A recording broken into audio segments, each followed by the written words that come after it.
రావాల్సిన వారు త్వరలో వచ్చినట్లుగాను, కూడిక జయప్రదంగా జరిగినట్లుగాను దేవుని వైపు చూసి మనం ప్రార్థించుకుందాం.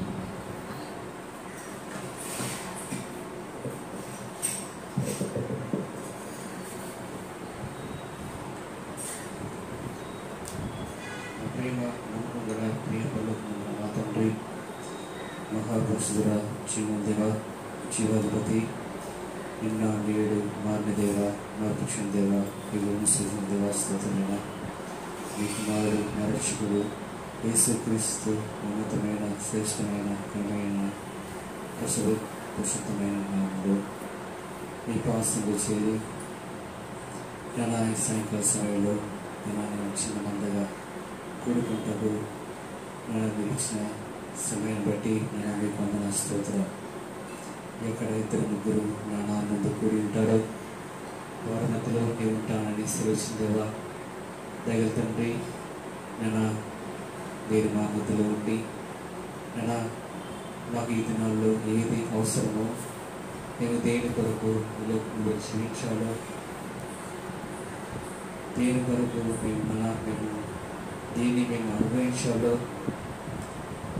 దగ్గర తండ్రి ఈ లోకంలో దాన్ని పొంది ఈ లోకంలో నీ కొరకు సంవత్సరాలు జీవించి తిరిగి ఏ లోకానికి మేము వెళ్తామో అన్న ఆ నిరీక్షణను ఈ లోకంలో కలిగిన వారమై సంసిద్ధులుగా ఈ లోకంలో జీవించుటకు నీ కృపను మాకు అనుగ్రహించమని ప్రార్థిస్తున్నాం.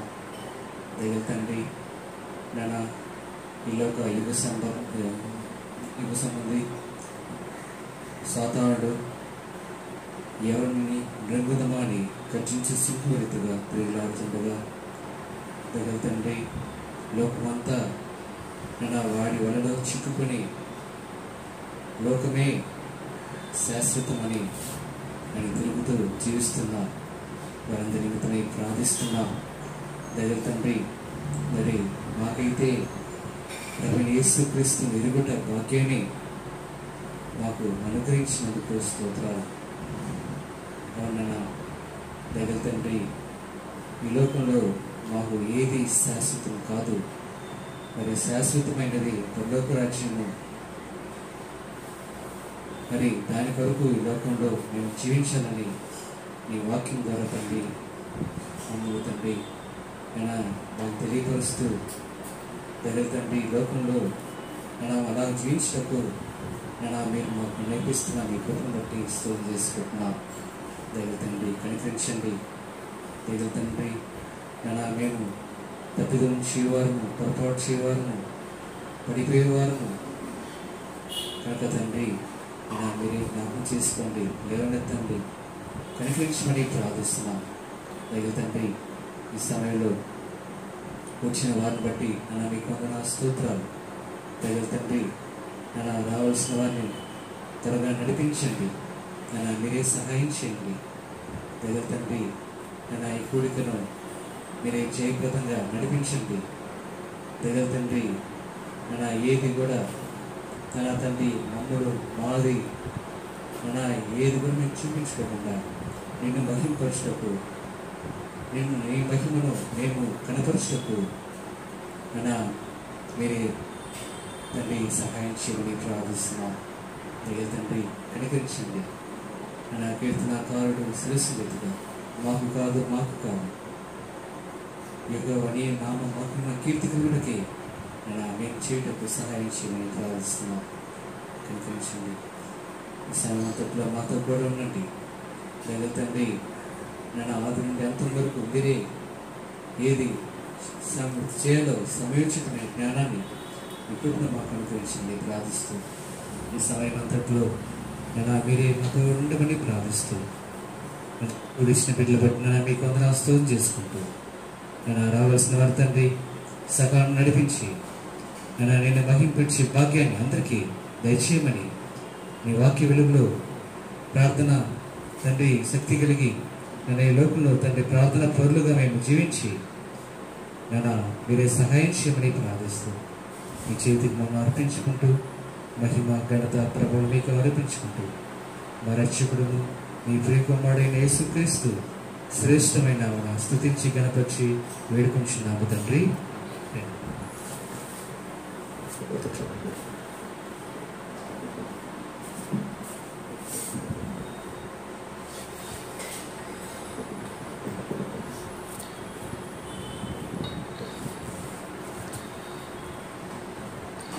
శివుని గీతంలో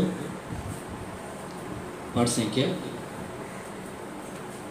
శివుని గీతంలో పాట సంఖ్య 444.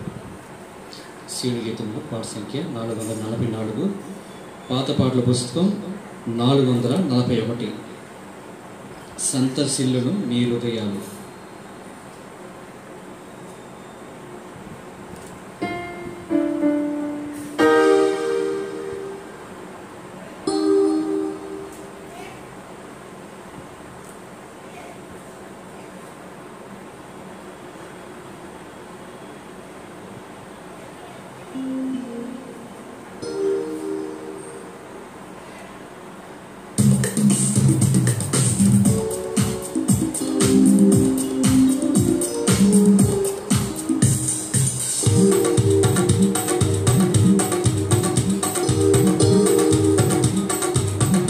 సంతసిల్లును మీ హృదయాలు, సంతసిల్లును మీ హృదయాలు, సీయోను మహిమ చూచి, సీయోను మహిమ చూచి. సుందరవరుడు యేసు ప్రభువు, సుందరవరుడు యేసు ప్రభువు, సుందరవతి సీయోను, సుందరవతి సీయోను, శాశ్వత శోభాతిశయముతో, శాశ్వత శోభాతిశయముతో వాసిల్లుటను చూచి, వాసిల్లుటను చూచి. సంతసిల్లును మీ హృదయాలు, సంతసిల్లును మీ హృదయాలు, సీయోను మహిమ చూచి, సీయోను మహిమ చూచి. నీలమయ నిత్య పూనాదులు, నీలమయ నిత్య పూనాదులు, మేలిమి క్షయమనులు, మేలిమి క్షయమనులు, సూర్యకాంత సుగంధములు, సూర్యకాంత సుగంధములు, పుష్పరాగని పుష్పరాగని సంతసిల్లును మీ హృదయాలు, సంతసిల్లును మీ హృదయాలు, సీయోను మహిమ చూచి, సీయోను మహిమ చూచి. నిత్య మహిమతో కీర్తనలు, నిత్య మహిమతో వెలిగేను చల కుంభములు, చల కుంభములు, స్వక్షమకు సువర్ణమయము, స్వక్షమకు సువర్ణమయము, ఆశ్చర్యకరము, ఆశ్చర్యకరము. సంతసిల్లును మీ హృదయాలు, సంతసిల్లును మీ హృదయాలు, సీయోను మహిమ చూచి, సీయోను మహిమ చూచి. జీవవృక్షము జీవఫలములు, జీవవృక్షము జీవఫలములు, జీవమృత ఫలము, జీవమృత ఫలము,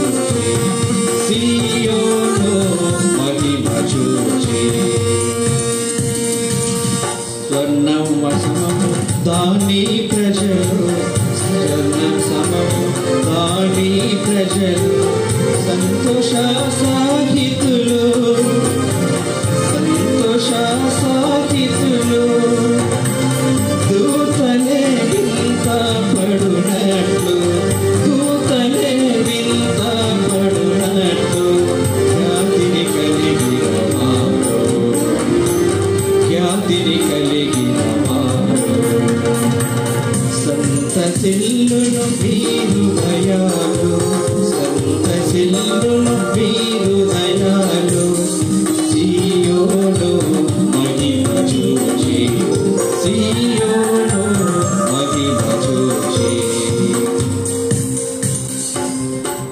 మందిర సమృద్ధి వారు మందిర సమృద్ధి వారు వృత్తి నుంచున్నారు వృత్తి నుంచున్నారు ఆనంద ప్రవాహమునందు ఆనంద ప్రవాహమునందు పానము చేయుచున్నారు పానము చేయుచున్నారు సంతసిల్లును వీరు దయాలు సంతసిల్లును వీరు దయాలు సీయోను మహిమ చూచి సీయోను మహిమ చూచి దేవుడు సెలవించినయటి దేవుడు సెలవించినయటి దేవోక్తులలోనేది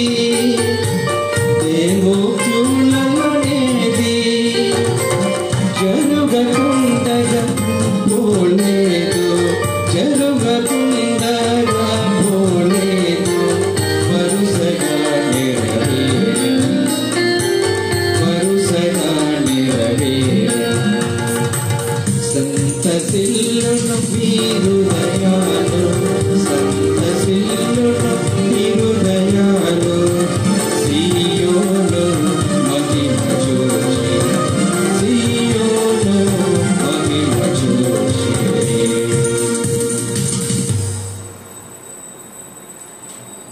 పాడబడుతుందా?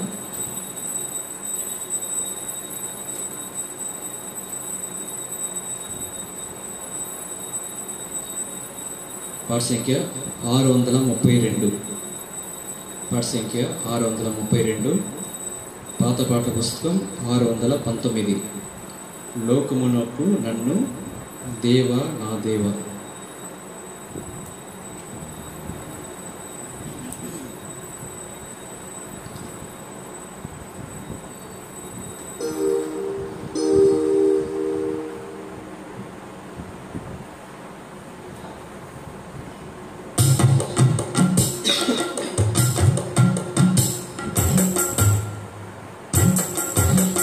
లోకమునకు నన్ను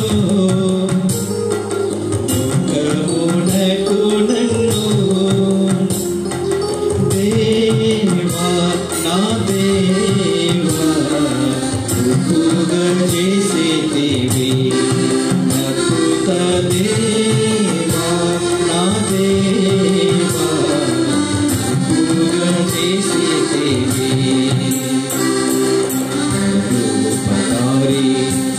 పరలోకముపై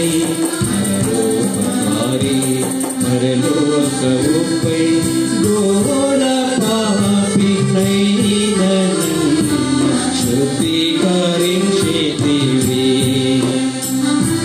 ఘోర పాపినైన శుద్ధీకరించేటివి దేవా మా దేవా శుద్ధీకరించేటివి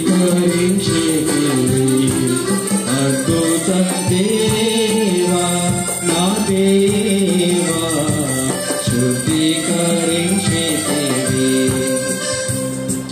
లోకమునకు నన్ను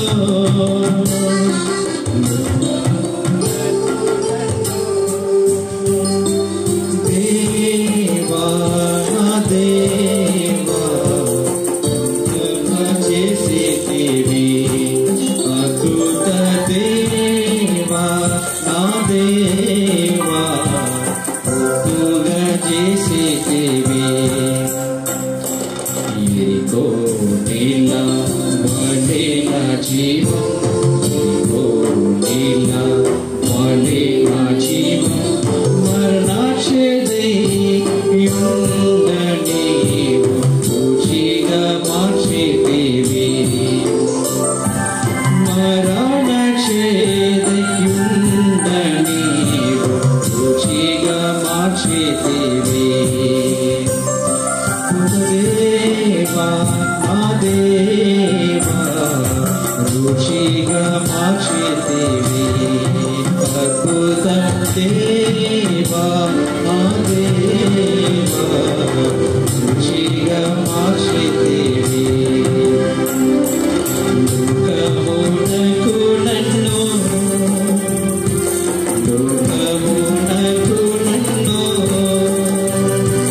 దేవా నా దేవా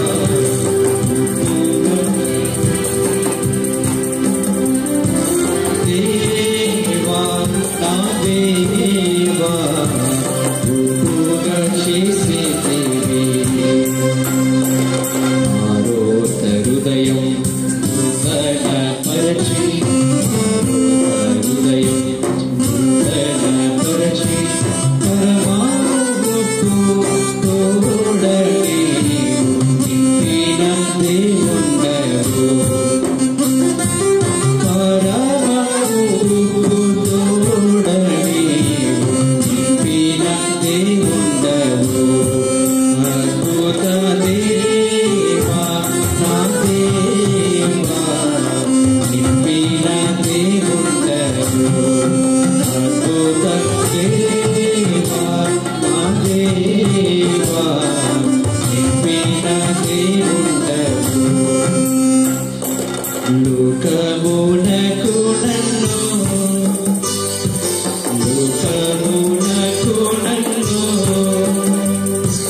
దేవా నా దేవా రూపుగా చేసేవి అద్భుత దేవా నా దేవా రూపుగా చేసేవి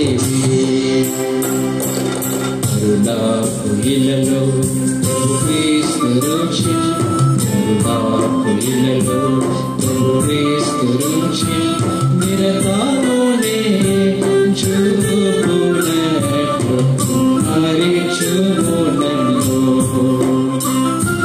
నిరతామునే చూపునట్లు హరిచునను అద్భుత దేవా నా దేవా హరిచునను అద్భుత దేవా నా దేవా హరిచునను లోకమునకు నన్ను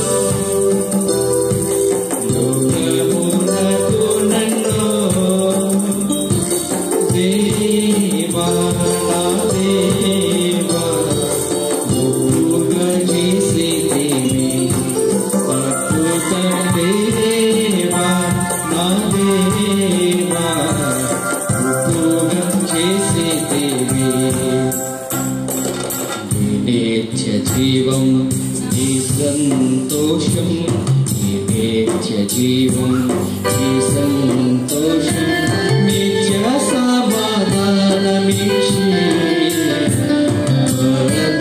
భద్రపరిచితివి నిత్య సమాధానమిచ్చి భద్రపరిచితివి అద్భుత దేవా నా దేవా భద్రపరిచితివి అద్భుత దేవా నా దేవా భద్రపరిచితివి లోకమునకు నన్ను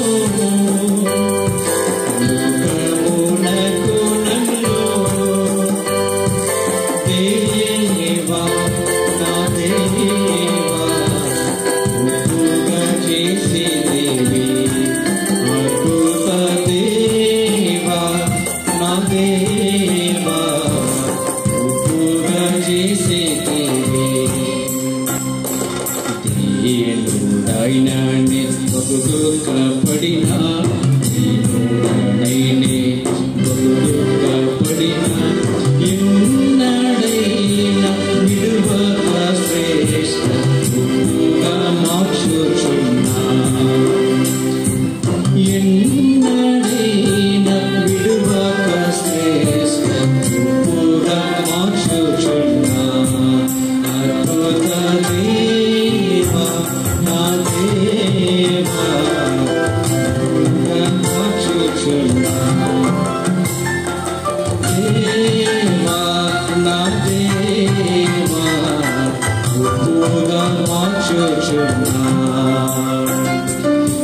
అద్భుత దేవా నా దేవా గొప్పగా చేసేవి. శత్రువులు నన్ను హింసించినప్పుడు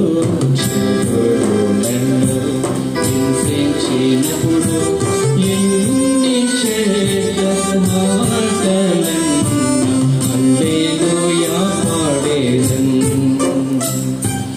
ఎన్ని చెడ్డ మాటలన్నా హల్లెలూయా పాడేదన్. అద్భుత దేవా నా దేవా హల్లెలూయా పాడేదన్. అద్భుత దేవా నా దేవా హల్లెలూయా పాడేదన్. లోకమునకు నన్ను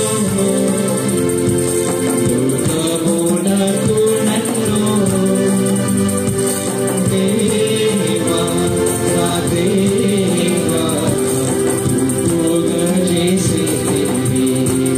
అద్భుత దేవా నా దేవా గొప్పగా చేసేవి.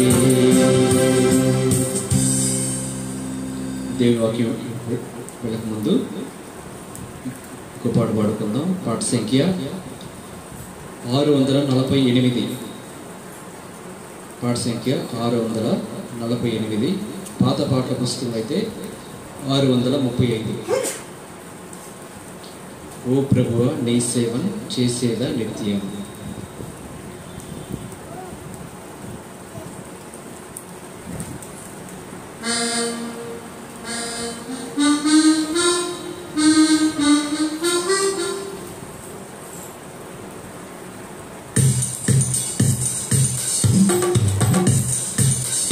ప్రభువా నీ సేవను చేసేదా నిత్యము.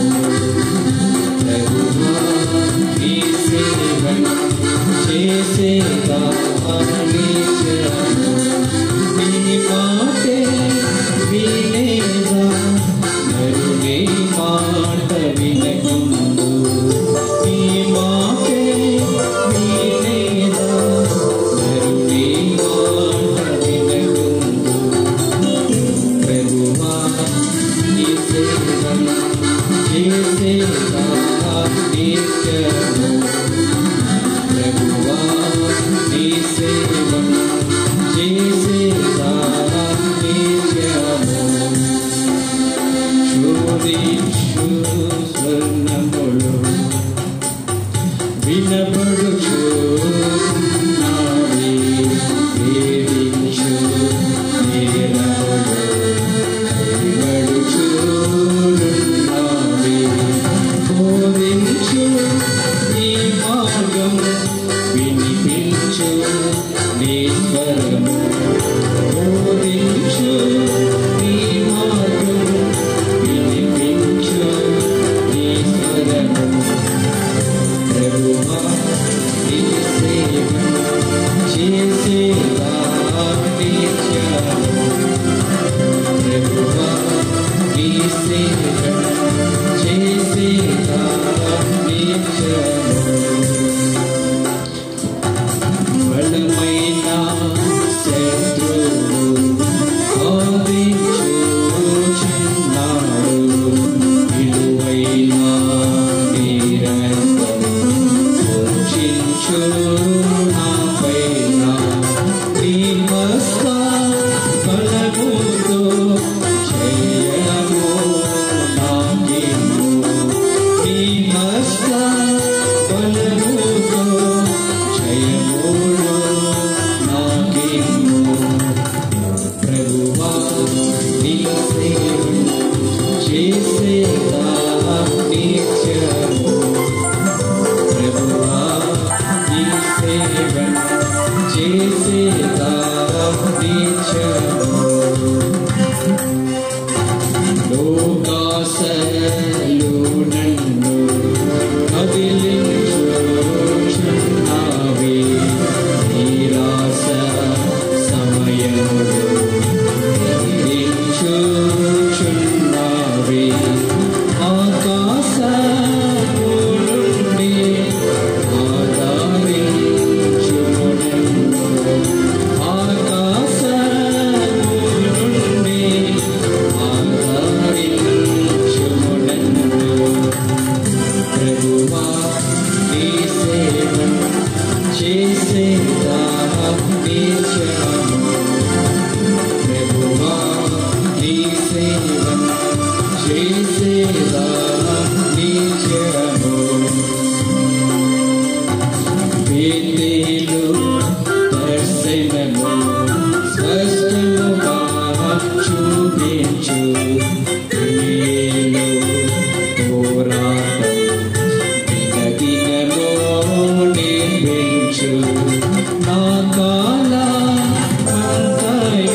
నిత్యము నడిపించు ప్రభువా నీ సేవను చేసేదా నిత్యము ప్రభువా నీ సేవను చేసేదా నిత్యము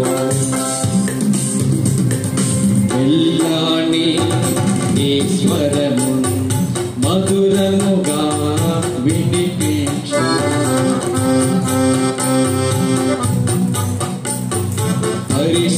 పరిశోధించుము నన్ను పరిశుద్ధ వాక్యముతో పరిశుద్ధ నింపు నీ కొరకే పరిశుద్ధ సంగములో అంగముగా దృఢపరచు పరిశుద్ధ సంగములో అంగముగా దృఢపరచు ప్రభువా నీ సేవను చేసేదా నిత్యము ప్రభువా నీ సేవను చేసేదా నిత్యము క్రీస్తే నా జీవము క్రీస్తే నా నీతియు క్రీస్తే నా విజయము క్రీస్తే నా ఆశ్రయము క్రీస్తే నా రాజు క్రీస్తే నా సర్వము క్రీస్తే నా రాజు క్రీస్తే నా సర్వము ప్రభువా నీ సేవను చేసేదా నిత్యము ప్రభువా నీ సేవను చేసేదా నిత్యము నీ మాటే వినేదా నీ మాట వినకుండు నీ మాటే వినేదా నీ మాట వినకుండు ప్రభువా నీ సేవను చేసేదా నిత్యము ప్రభువా నీ సేవను చేసేదా నిత్యము. సభలో దేవుని వాక్యకి వెళ్దాం. మన మధ్యలో ఉంటున్న సోదరుడు సత్యం గారు దేవుని వాక్యం ఉంచుకుంటారు.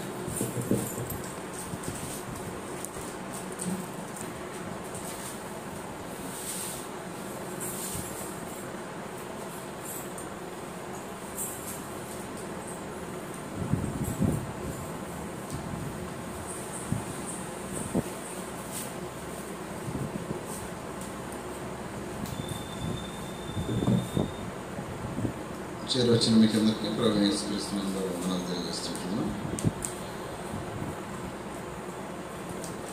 ఈరోజు పరిశుద్ధ గ్రంథం నుంచి అపోస్తలుల కార్యాలు 3వ అధ్యాయము అపోస్తలుల కార్యాలు 3వ అధ్యాయము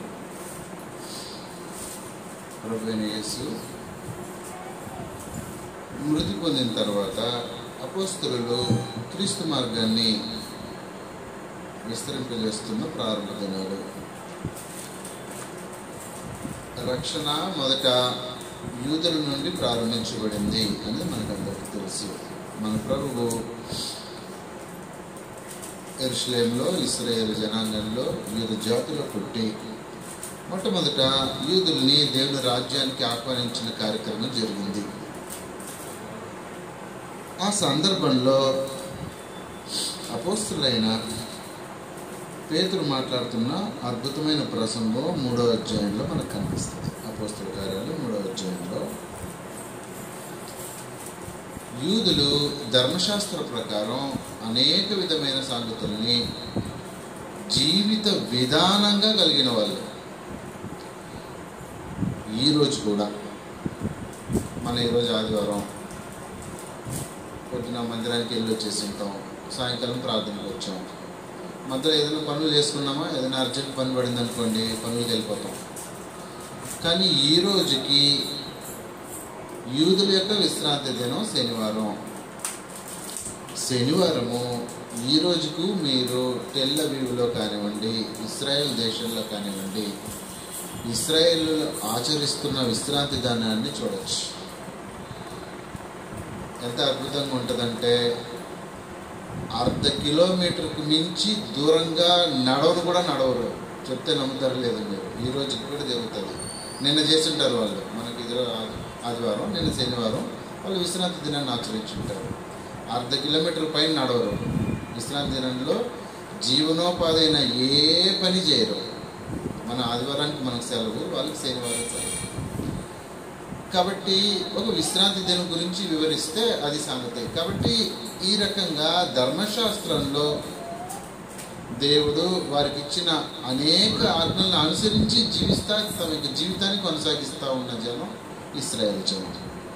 అటువంటి జనంలో ప్రభువైన యేసు తన యొక్క శిలువ కార్యక్రమాన్ని పూర్తి చేసుకొని పరలోకానికి ఆరోహణమైపోయిన తర్వాత పెంతెకోస్తు దినంలో పరిశుద్ధాత్మ మొదట మానవులకు వరంగా అనుగ్రహింపబడిన తర్వాత పేతురు చేస్తున్న ప్రసంగంలో ఒక అద్భుతమైన సంగతిని మాట్లాడుతున్నాడు. 3వ అధ్యాయంలో ఆ సంగతి మనం చూడవచ్చు.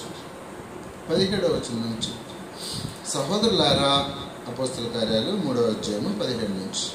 సహోదరులారా, మీరును మీ అధికారులు తెలియ చేసేదని నాకు తెలియదు. అయితే దేవుడు తన క్రీస్తు శ్రమపడినని సమస్త ప్రవక్తల నోట ముందుగా ప్రవచించిన విషయములను ఈలాగ నెరవేర్చను. ప్రభువు సముఖము నుండి విశ్రాంతి దినములు వచ్చినట్లును, మీ కొరకు నియమింపబడిన క్రీస్తును ఆయన పంపునట్లును, మీ పాపమును తుడిచివేయబడి నిమిత్తమును మారు మనసునందు తిరుగుడి, అన్నిటికీ కుదురుబాటు కాలములు వచ్చును అని దేవుడు ఆది నుండి తన పరిశుద్ధుల ప్రవక్తల నోట పలికించెను. అంతవరకు యేసు పరలోకవాసి అయినట్టు ఆవశ్యకము. మోషే ఇట్లనెను, ప్రభు అయిన దేవుడు నా వంటి ఒక ప్రవక్తను మీ సహోదరుల్లో నుండి మీ కొరకు పుట్టించును. ఆయన మీతో ఏమి చెప్పినను అన్ని విషయములలో మీరు ఆయన మాట వినవలెను. మొదటి పాయింట్ 22వ వచనంలో. కాబట్టి మోషేతో ధర్మశాస్త్రాన్ని ఇచ్చాడు దేవుడు ఇశ్రాయేలుకి. ఇచ్చేటప్పుడే మోషే చెప్పేశాడు ఏమని, నా వంటి ఒక ప్రవక్త వస్తాడు, మీ సహోదరుల్లో ముందుకు వస్తాడు. ఆయన వస్తే మీరేం చేయాలంటే, నేను ఇప్పుడు మీకు ధర్మశాస్త్రాన్ని ఇచ్చిన దేవుడు నాకు ఇచ్చాడు, నేను మీకు ఇస్తున్నా ధర్మశాస్త్రాన్ని. కానీ నా వంటి ఒక ప్రవక్త వచ్చినప్పుడు మీరేం చేయాలో 22 మాట్లాడుతున్నారు. ప్రభు అయిన దేవుడు నా వంటి ఒక ప్రవక్తను మీ సహోదరుల నుండి మీ కొరకు పుట్టించును. ఆయన మీతో ఏమి చెప్పిననో, ఆయన మీతో ఏం చెప్తాడో, ఏదన్నా ఒక విషయంలోనా 2 విషయంలోనా చూడండి, అన్ని విషయములలో మీరు ఆయన మాట వినవలెను. దానికంటే ప్రమాదకరమైంది 23వ వచనంలో ఉంటుంది. ప్రభువైన యేసు ఏం చెప్తే అదే చేయాలా అనేది 22లో కండిషన్. 23లో ఆ ప్రవక్త మాట వినని వాడు ప్రజలలో ఉండకుండా సర్వనాశనమగును. అది గొడవ. ఇశ్రాయేలీలు అబ్రహాం సంతానమే, దేవుడు ప్రత్యేకపరచుకున్న జనమే. కానీ మోషే ఏమన్నాడంటే, నా వంటి ఒక ప్రవక్త వస్తాడు, ఆయన మీతో ఏమి చెప్పినా అన్ని విషయాలలో ఆయన చెప్పిందే చేయాలా. అది కండిషన్. ఒకవేళ ఎవరైతే ఆయన చెప్పింది చెయ్యారో వాళ్ళు ప్రజలలో ఉండకుండా, ఆ ప్రవక్త మాట వినని వాడు ప్రజలలో ఉండకుండా సర్వనాశనం అగును. అంటే దేవుని చేత ఏర్పరచబడిన జనాల్లో లేకుండా కొట్టుకొని పోతారు. అది కండిషన్. కాబట్టి పరమ తండ్రి సుమారుగా 1500 సంవత్సరాల చరిత్రను ధర్మశాస్త్రంతో జరిగించాడు భూమి మీద. ధర్మశాస్త్రానికి ముగింపు పలకవలసిన సమయం ఆసన్నమైంది. 2000 సంవత్సరాల ముందు ప్రభువైన క్రీస్తుని భూలోకంలో శరీరధారిగా పంపించి ఆయన ద్వారా మనుషుల్ని విముక్తిపరిచి అంటే ఇశ్రాయేలీల్లో అప్పటికే ధర్మశాస్త్రం ఉంది. మనకు తెలిసినట్టు 10 కమాండ్మెంట్స్, దానికి కంటిన్యూషన్గా బోల్డ్ అని సంగతులు విచిత్రంగా ఉంటాయి. పరమ తండ్రి వాళ్ళకి అనుగ్రహించిన విషయాలు వాటికి వెళ్తే మనకు సమయం సరిపోదు, విడిచిపెడుతున్నా. కాబట్టి అనేకమైన సూత్రాలను అనుగ్రహించి వీటి ప్రకారం బ్రతకండి అన్నాడు. ఆరాధించేది యెరూషలేములో అన్నాడు. నువ్వు ఆరాధించాలంటే యెరూషలేంకి వెళ్ళిపోవాలా. ధర్మశాస్త్రంలో మన పాత నిబంధన గ్రంథాన్ని మనం చదువుతున్న మన గ్రంథంలో ఉండే, బైబిల్లో ఉండే పాత నిబంధన గ్రంథంలో కూడా చట్టాలు ఏంటంటే, నువ్వు ఆరాధించాలంటే సంవత్సరానికి 3 సార్లు యెరూషలేంకి వెళ్ళిపోవాలా. ఈరోజు నువ్వు అనుకున్నా అది చేయలేము, ఎందుకంటే యెరూషలేంలో దేవాలయం లేదు. అంతే కదా, యెరూషలేంలో దేవాలయం లేదు. తిరిగి కట్టడానికి ప్రయత్నాలు జరుగుతున్నాయి. కాబట్టి ధర్మశాస్త్ర ప్రకారం దేవుణ్ణి ఆరాధించాలి అని అనేకమైన సూత్రాలను అనుగ్రహించి దేవుడు వాళ్ళని, మీరు నా జనం, నా సొత్తు, నేను చెప్పినట్టు జీవించండి అన్నాడు. దాన్ని 1500 సంవత్సరాలు జరిగించినా కూడా సమస్య ఏంటంటే దానివల్ల ప్రయోజనం రాలా. ఎందుకు ప్రయోజనం రాలేదో దాన్ని అలాగే కింద నుంచి చదివితే మనకు అర్థమవుతుంది. 25 నుంచి ఆ ప్రవక్తను 24 నుంచి చదువుదాం. అలాగే, మరియు సమూయేలు మొదలుకొని ఎందరు ప్రవక్తలు ప్రవచించరో వారందరూ ఈ దినమును గురించి ప్రవచించరు. ఆ ప్రవక్తలకును దేవుడు అబ్రహాముతో, నీ సంతానమందు భూలోక వంశములన్నీ ఆశీర్వదింపబడని చెప్పి మీ పితరులతో చేసిన నిబంధనకు మీరు వారసులు ఉన్నారు. దేవుడు 26వ వచనం ప్రాముఖ్యం. దేవుడు తన సేవకుని పుట్టించి మీలో ప్రతి వానిని వారి దుష్టత్వం నుండి మళ్లించుట వలన మిమ్మల్ని ఆశీర్వదించుటకు ఆయనను మొదట మీ యొద్దకు పంపాను. అది కథ. చాలా జాగ్రత్తగా పరీక్షించాలా. మీలో ప్రతి వానిని వాని దుష్టత్వం నుండి మళ్లించుట వలన మిమ్మల్ని ఆశీర్వదించుటకు. అంటే ధర్మశాస్త్ర ప్రకారం బ్రతుకుతున్నవాడు కూడా దుష్టుడేనా? ఈ ప్రశ్న రావాలి మీకు.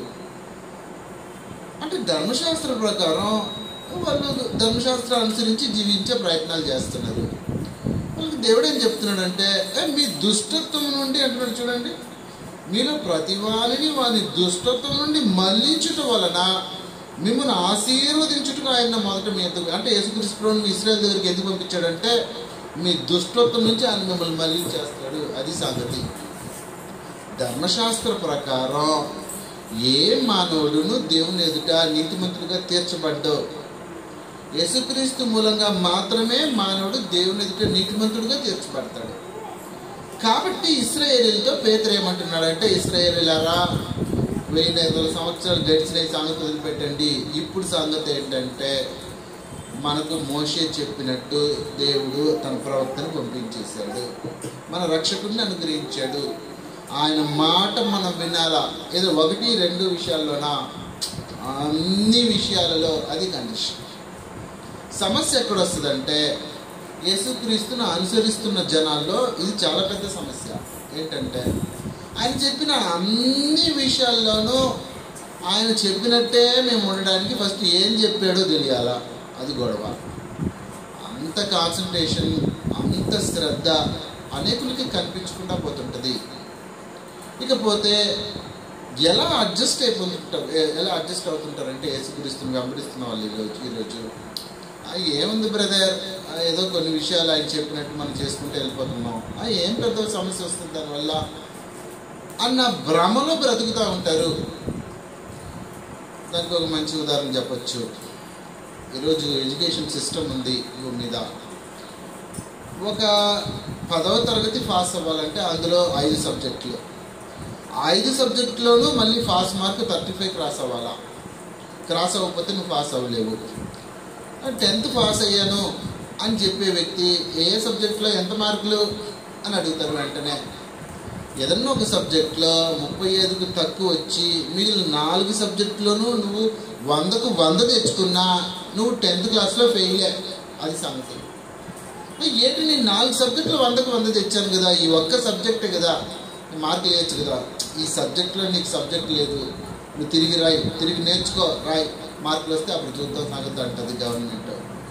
ఇది ఎంత యథార్థమైన సంగతో పరమ తండ్రి తనకు సంబంధించిన జనుల దగ్గర అన్ని విషయాల్లో తను కోరుకున్నట్టు ఉండాలని ఎదురు చూస్తుంటాడు. అందుకే మనకు ఆజ్ఞలు అనుగ్రహింపబడ్డాయి. ఆజ్ఞలు అనుగ్రహించడంలో ముఖ్య ఉద్దేశం, ప్రతి విషయంలోనూ దేవుడు తను కోరుకున్నట్టు మనిషిని తీర్చిదిద్దడానికి సంకల్పించాడు.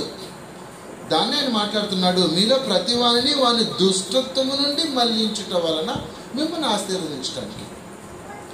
ఇంతకుముందు నేను ఇచ్చిన ధర్మశాస్త్ర ప్రకారం మీరు దుష్టత్వం నుండి మళ్ళిన కార్యక్రమాలు జరగలా. కాబట్టి నేనేం చేశానంటే ప్లాన్ మార్చా అనడానికంటే కూడా యాక్చువల్ ప్లాన్ యేసుక్రీస్తు ద్వారా లోకాన్ని విముక్తిపరచడమే దేవుని యొక్క యాక్చువల్ ప్లాన్. అదే ఆ ప్లాన్ జరగటానికి యేసుక్రీస్తు భూలోకానికి రావడానికి సమయం పట్టింది. కాబట్టి బిట్వీన్ టైంలో యేసుక్రీస్తు వచ్చడానికి కొద్ది కాలానికి ముందు ధర్మశాస్త్రం ప్రవేశపెట్టబడింది. ఈ సంగతులను మనకు గలతీ గ్రంథంలో, గలతీ పత్రికలో వివరిస్తున్నాడు. గలతీలు రాసిన పత్రికలో, గలతీయులు 3వ అధ్యాయము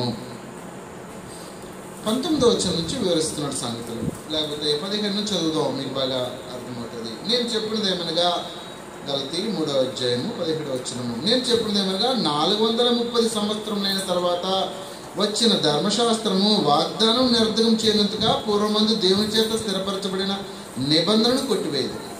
ఆ స్వాస్థ్యము ధర్మశాస్త్రం మూలంగా కలిగినడలా ఇకను వాగ్దానం మూలంగా కలిగింది కాదు. అయితే దేవుడు అబ్రహాముకు వాగ్దానం వల్లే దాన్ని అనుగ్రహించను. అలాగైతే ధర్మశాస్త్రం ఎందుకు? ఎవనికి ఆ వాగ్దానం చేయబడేనో ఆ సంతానము వచ్చే వరకు అది అతిక్రమను బట్టి దాని తర్వాత ఇవ్వబడేనో అది కథ. కాబట్టి వాగ్దానం చేయబడిన ప్రభువైన క్రీస్తు భూలోకానికి రావడానికి సమయం ఉంది. కాబట్టి ఆ తర్వాత ప్రవేశపెట్టబడింది ధర్మశాస్త్రం. కాబట్టి ధర్మశాస్త్రం అనుసరిస్తున్న ఇశ్రాయేలుతో దేవుడే మాట్లాడుతున్నాడు. అంటే జాగ్రత్త, నేను ఏం చెప్తే అన్ని విషయాల్లో నువ్వు దాన్నే చేయాలా. క్రైస్తవులకు అంటే యేసుక్రీస్తును వెంబడిస్తున్న క్రైస్తవులు, క్రీస్తు ప్రభువారు, ఇంకా పర్యాయ పదాలు చాలా చెప్పుకోవచ్చు.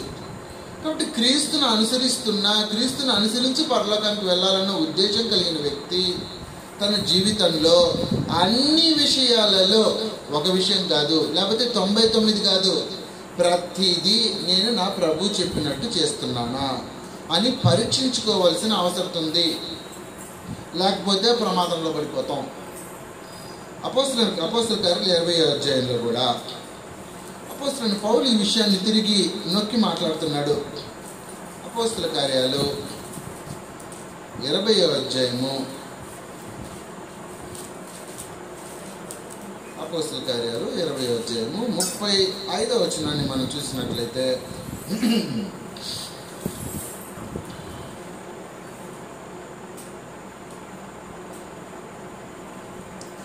మీరును ఇలాగ ప్రయాసపడి బలహీనులను సంరక్షింపవలననియు పుచ్చుకొనుట కంటే ఇచ్చుట ధన్యము అని ప్రభువుని యేసు చెప్పిన మాటను జ్ఞాపకం చేసుకొనవలననియు అన్ని విషయములలో మీకు మాదిరి చూపితునని చెప్పింది. అది కూడా అపోస్తలుడైన పౌలు తన జీవితం గురించి విరివిగా చర్చించవచ్చు. తన జీవితంలో ముందుకు యేసుక్రీస్తు ప్రభువుని అనుసరించి పరలోకానికి రావాలనుకుంటున్న వాళ్ళకి మాదిరి చూపటానికే ఏం చేశాడు అంటే, పుచ్చుకొనుట కంటే ఇచ్చుట ధన్యము అనే సూత్రాన్ని చేసి చూపించాడు. చేసి చూపించి దానికి ఉదాహరణగా మాట్లాడుతున్నప్పుడు సంగతి వివరిస్తున్నాడు. పుచ్చుకొనుట కంటే ఇచ్చుట ధన్యము అని ప్రభువుని యేసు చెప్పిన మాట జ్ఞాపకం చేసుకున్న వాళ్ళనియో అన్ని విషయములలో మీకు మాదిరి చూపుతుంది. కాబట్టి తన యొక్క ప్రవర్తన, సువార్త ప్రకటన, పరిశుద్ధమైన జీవితం, అనుసరించే పనిచేసే కార్యక్రమం, అలా ప్రతి దీంట్లోనూ యేసుక్రీస్తు ఎలా చెప్తే అలాగే. అపోస్తలుడైన పౌలుకే, అంతటి మహానుభావుడికే పరమ తండ్రి ఏ సూత్రాలు అనుసరిస్తే అలాగే చేసే గతి పట్టింది. ఆ పదప్రయోగం చేస్తున్నా, క్షమించండి. ఎందుకంటే ఆయనకే ఆ స్థితి. అంటే నువ్వు నేను పరిస్థితి ఏంటి? మనమైనా కూడా అన్ని విషయాలలో ప్రభువైన యేసు మనకి ఏం తెలియపరిచాడో అలాగే చేయవలసిన అవసరం ఉంది. నేను ఒక 50% మాత్రమే చేస్తాను బ్రదర్, కన్స్ట్రక్షన్ ఏమైనా ఉందా? ఛాన్స్ లేదు. కాబట్టి కండిషన్ ఏంటంటే మనం చదివిన భాగాన్ని జాగ్రత్తగా మళ్ళీ జ్ఞాపకం చేసుకుందాం. అన్ని విషయములలో ఆ ప్రవక్త చెప్పినట్టు చేయవలెను, లేని ఎడల వాడు తన ప్రజల్లో నుండి కొట్టివేయబడును అనేసి ఈ ఒక్క సూత్రాన్ని అనుసరించి ఈరోజు ఇశ్రాయేలీయులు దేవుని యొక్క లిస్టులో లేకుండా దూరంగా ఉన్నారు. క్రైస్తవులు కాదు వాళ్ళు ఈ రోజు కూడా విశ్రాంతి దినాన్ని ఆచరిస్తున్నారు. పరమ తండ్రి ధర్మశాస్త్రాన్ని ఇచ్చినప్పటికీ కూడా యేసుక్రీస్తు ప్రభు ద్వారా నూతన నిబంధనను ప్రారంభించి, అంటే పరలోకానికి మనుషుల్ని తీసుకునే మార్గాన్ని మార్చేశాడు. దానికి ముందు ధర్మశాస్త్ర ప్రకారం తీసుకునేవాడు. యేసుక్రీస్తు వచ్చిన తర్వాత యేసుక్రీస్తు మూలంగా పరలోకానికి మార్గం, వేరేవాడికి గతి లేదు అనేసి. కాబట్టి ఇప్పుడు నిత్యత్వానికి వెళ్ళాలనుకుంటున్నవాడు ఆరాధించాలంటే యెరూషలేము పోవాల్సిన అవసరం లేదు. ఎక్కడ 2-3 కూడుకుంటే చాలనే సూత్రాన్ని ప్రవేశపెట్టాడు. మత్తయి రాసిన సువార్తలో మనకందరికీ తెలిసినట్టు 18వ అధ్యాయం 19-20 వచనాలు మనకందరికీ తెలిసినవే. మరియు మీలో 2 తాము కూడుకొని దేనిని గూర్చి ఎన్నో భూమి మీద ఏకీభవించిన ఎడల అది పరలోకమందున నా తండ్రి వలన వారికి దొరుకునని మీతో చెప్పుచున్నాను. ఎందుకంటే ఎలాగనగా 2-3 నా నామమున ఎక్కడ కూడి ఇద్దరో అక్కడ నేను వారి మధ్యన ఉందును అనేసి. కాబట్టి ఒకప్పుడు సమాజ మందిరం ప్రారంభించబడాలంటే యూదుల సమాజం ఉండాలా, యూదుల సమాజంలో లేవీయుడు ఉండాలా. అంటే వాళ్ళలో గోత్రాలు ఉన్నాయి కదా ఇశ్రాయేల్లో, మనకు అందరికి తెలుసు కదా. కాబట్టి సమాజ మందిరాలు ఏర్పరచబడాలంటే విధులు వేరు. ఇశ్రాయేలీల్లో పుట్టి సున్నతి చేసి 8వ దినంలో సున్నతి జరిగి ఉండాలా. ఈరోజు మనం అనుకుంటే ఇక్కడ మన ప్రపంచవ్యాప్తంగా చాలా ప్రదేశాల్లో సినగోగ్స్ అంటారు ఉన్నాయి. ఇక్కడ ప్రారంభించాలంటే వీలు లేదు. ఎందుకంటే ధర్మశాస్త్ర ప్రకారం విశ్రాంతి దినంలో ఆరాధన చేయడానికి వాళ్ళు సమాజ మందిరాన్ని ఏర్పరచాలంటే ఇశ్రాయేలు వంశాల్లో పుట్టిండాలా, 8వ దినం సున్నతి పొందిండాలా, ఏ గోత్రంలో ఉన్నారో తెలియపరచాలా. అటువంటి వాళ్ళంతా కూడుకునే స్థలంలో లేవి గోత్రాలకు సంబంధించినోడు అక్కడ ఉండాలా. కాబట్టి ఈ సూత్రాన్ని నువ్వు అనుసరిస్తావా? యేసుక్రీస్తు ద్వారా ప్రవేశపెట్టబడిన సూత్రం ఏంటి తెలుసా? ఏ జాతి సంబంధం లేదు, సున్నత అవసరం లేదు. హృదయానికి అనుసరించింది సున్నత అయిపోయింది. అంటే నూతన స్వభావం వచ్చేసి ఉండాలా, పాత స్వభావాన్ని కత్తిరించేసుకొని ఉండాలా, పితృపారంపర్యమైన మన వ్యర్థ ప్రవర్తనను విడిచిపెట్టేసి ఉండాలా.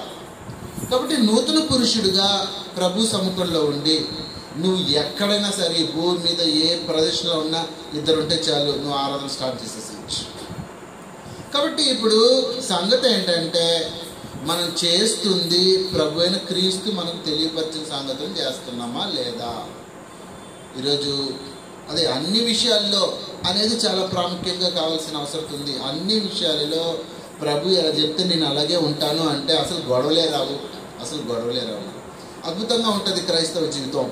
కానీ మనుషులు ఆ రకంగా చేయడానికి సిద్ధపడడానికి సమస్యాత్మకంగా ఉంటాయి జీవితాలు కొంతమందివి. కొలసీలకు రాసిన పత్రికలో కొలసీ రాసిన పత్రిక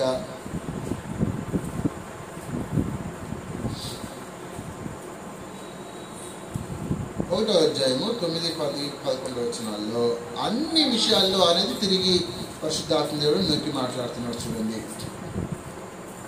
కొలసీలకు రాసిన పత్రిక 1వ అధ్యాయము 9, 10, 11 వచనాలు. అందుచేత ఈ సంగతి వినే నాటి నుండి మేమును మీ నిమిత్తము ప్రార్థన చేయటం మానక మీరు సంపూర్ణ జ్ఞానమును ఆత్మ సంబంధమైన వివేకమును గలవారును ఆయన చిత్తమును పూర్ణముగా గ్రహించిన వారునై ప్రతి సత్కార్యంలో సఫలులగుచు.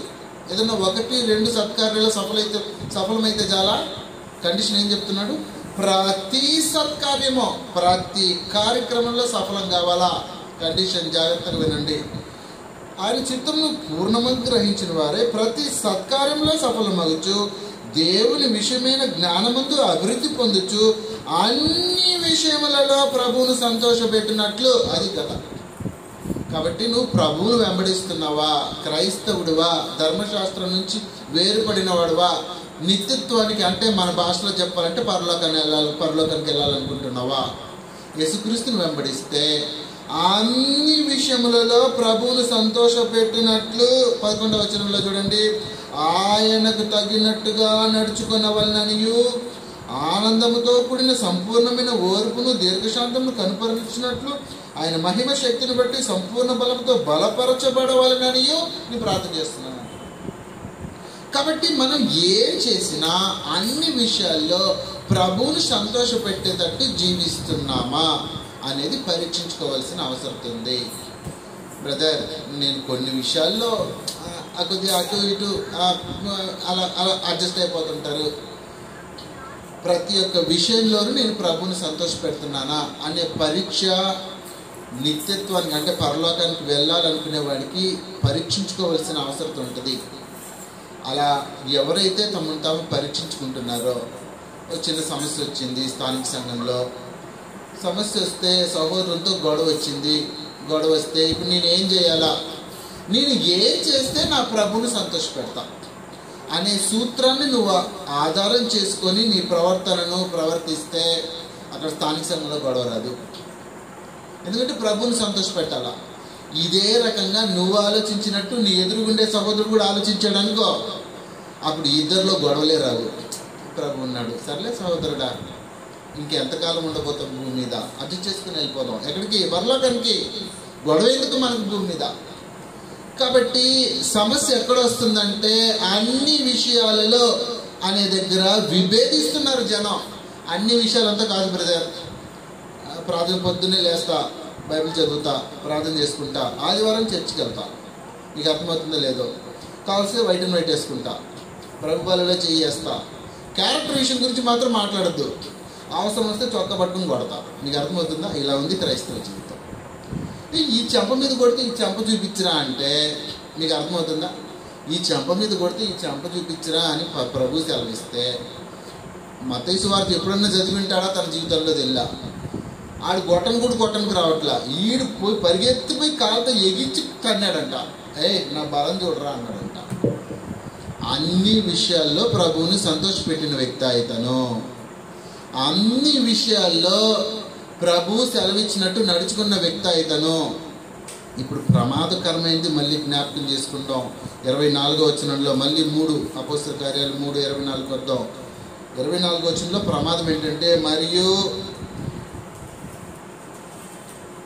23లో ఆ ప్రవక్త మాట విననివాడు ప్రజల్లో ఉండకుండా సర్వనాశనమగును. అది కథ. అంటే ప్రభువు సెలవిచ్చినట్టు కొడితే ఈ చెంప మీద కొడితే ఈ చెంప చూపించరా అంటే నేను చూపించను, నేను చేసిందే చేస్తా అన్నాడు అనుకో. పరమ తండ్రి ఏం సెలవిచ్చాడంటే నువ్వు నా ప్రజల్లో ఉండకుండా సర్వనాశనం అయిపోయావు అనేసాడు అంతే.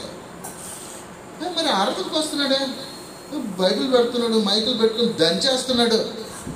ఏడు సంగతి నిత్యత్వం వస్తుందా? అది సమస్య. చూడండి, చాలా మందికి నిత్యత్వం రాదు అని ప్రభువా నువ్వు ఎంత మొరపెట్టుకున్నా అక్రమం చేసి నీకు నాకు సంబంధం లేదు అనేసాడు పరమ తండ్రి. మత్తయి రాసిన సువార్త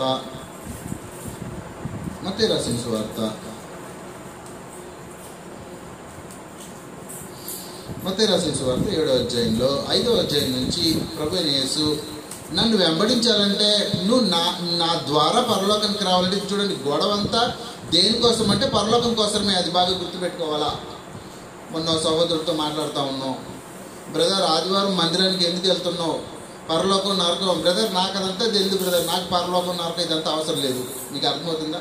ఆదివారం ఊరికి ఆరాధనకి వెళ్తా వస్తా, భూలోకంలో దేవుడు నన్ను ఆశీర్వదిస్తాడు, అయిపోయింది పని అనుకున్నా. అంటే బేసికల్గా మూలోపదేశాల్లో కూడా అవగాహన లేకుండా ఉన్నారనమాట క్రైస్తవులు ఎలా అవుతారు? దేవుడి దృష్టిలో క్రైస్తవులు అవుతారు? ఆ ఛాన్స్ లేదు. చూద్దాం 7వ అధ్యాయము మత్తయి రాసిన సువార్త 7వ అధ్యాయము 16వ వచనం నుంచి మనం చూస్తే, మత్తయి సువార్త 7వ అధ్యాయం 16 నుంచి, వారి ఫలముల వలన మీరు వారిని తెలుసుకుందరు. ముండ్ల పొదలలో ద్రాక్ష పండ్లనైనను పల్లేరు చెట్టులో అంజూరు పండ్లను కొయ్యుదురా. అలాగనే ప్రతి మంచి చెట్టు మంచి ఫలములు ఫలించును, పనికిమాలిన చెట్టు పనికిమాలిన ఫలములు ఫలించును. మంచి చెట్టు కాని ఫలములు ఫలింపనేరదు, పనికిమాలిన చెట్టు మంచి ఫలములు ఫలింపనేరదు.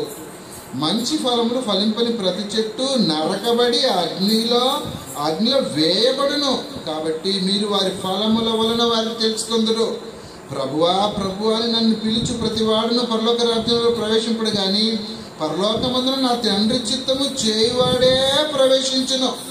ఆ దినమున అనేకులు నన్ను చూచి ప్రభువా మేము నీ నామమును ప్రవచింపలేదా, నీ నామమును దయములు వెలగొట్టలేదా, నీ నామమును అనేకమైన అద్భుతం చేయలేదా అని చెప్పుదురు. అప్పుడు నేను మిమ్మల్ని ఎన్నడూ ఎరుగును, అక్రమము చేయవారులా నా యుద్ధ నుండి పొండని వారితో చెప్పుదును.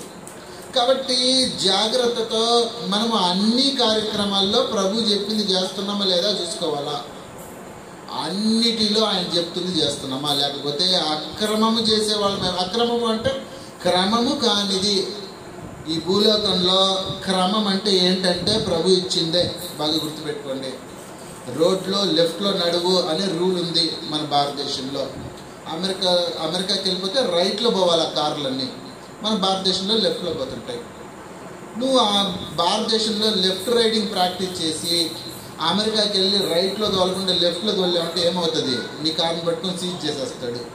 నీకు ఆటోమేటిక్గా ట్యాక్స్ పంపిస్తుంటాడు, ఫైన్ పంపిస్తుంటాడు. కట్టకపోతే జైలు శిక్ష, ఇంకేమిలా.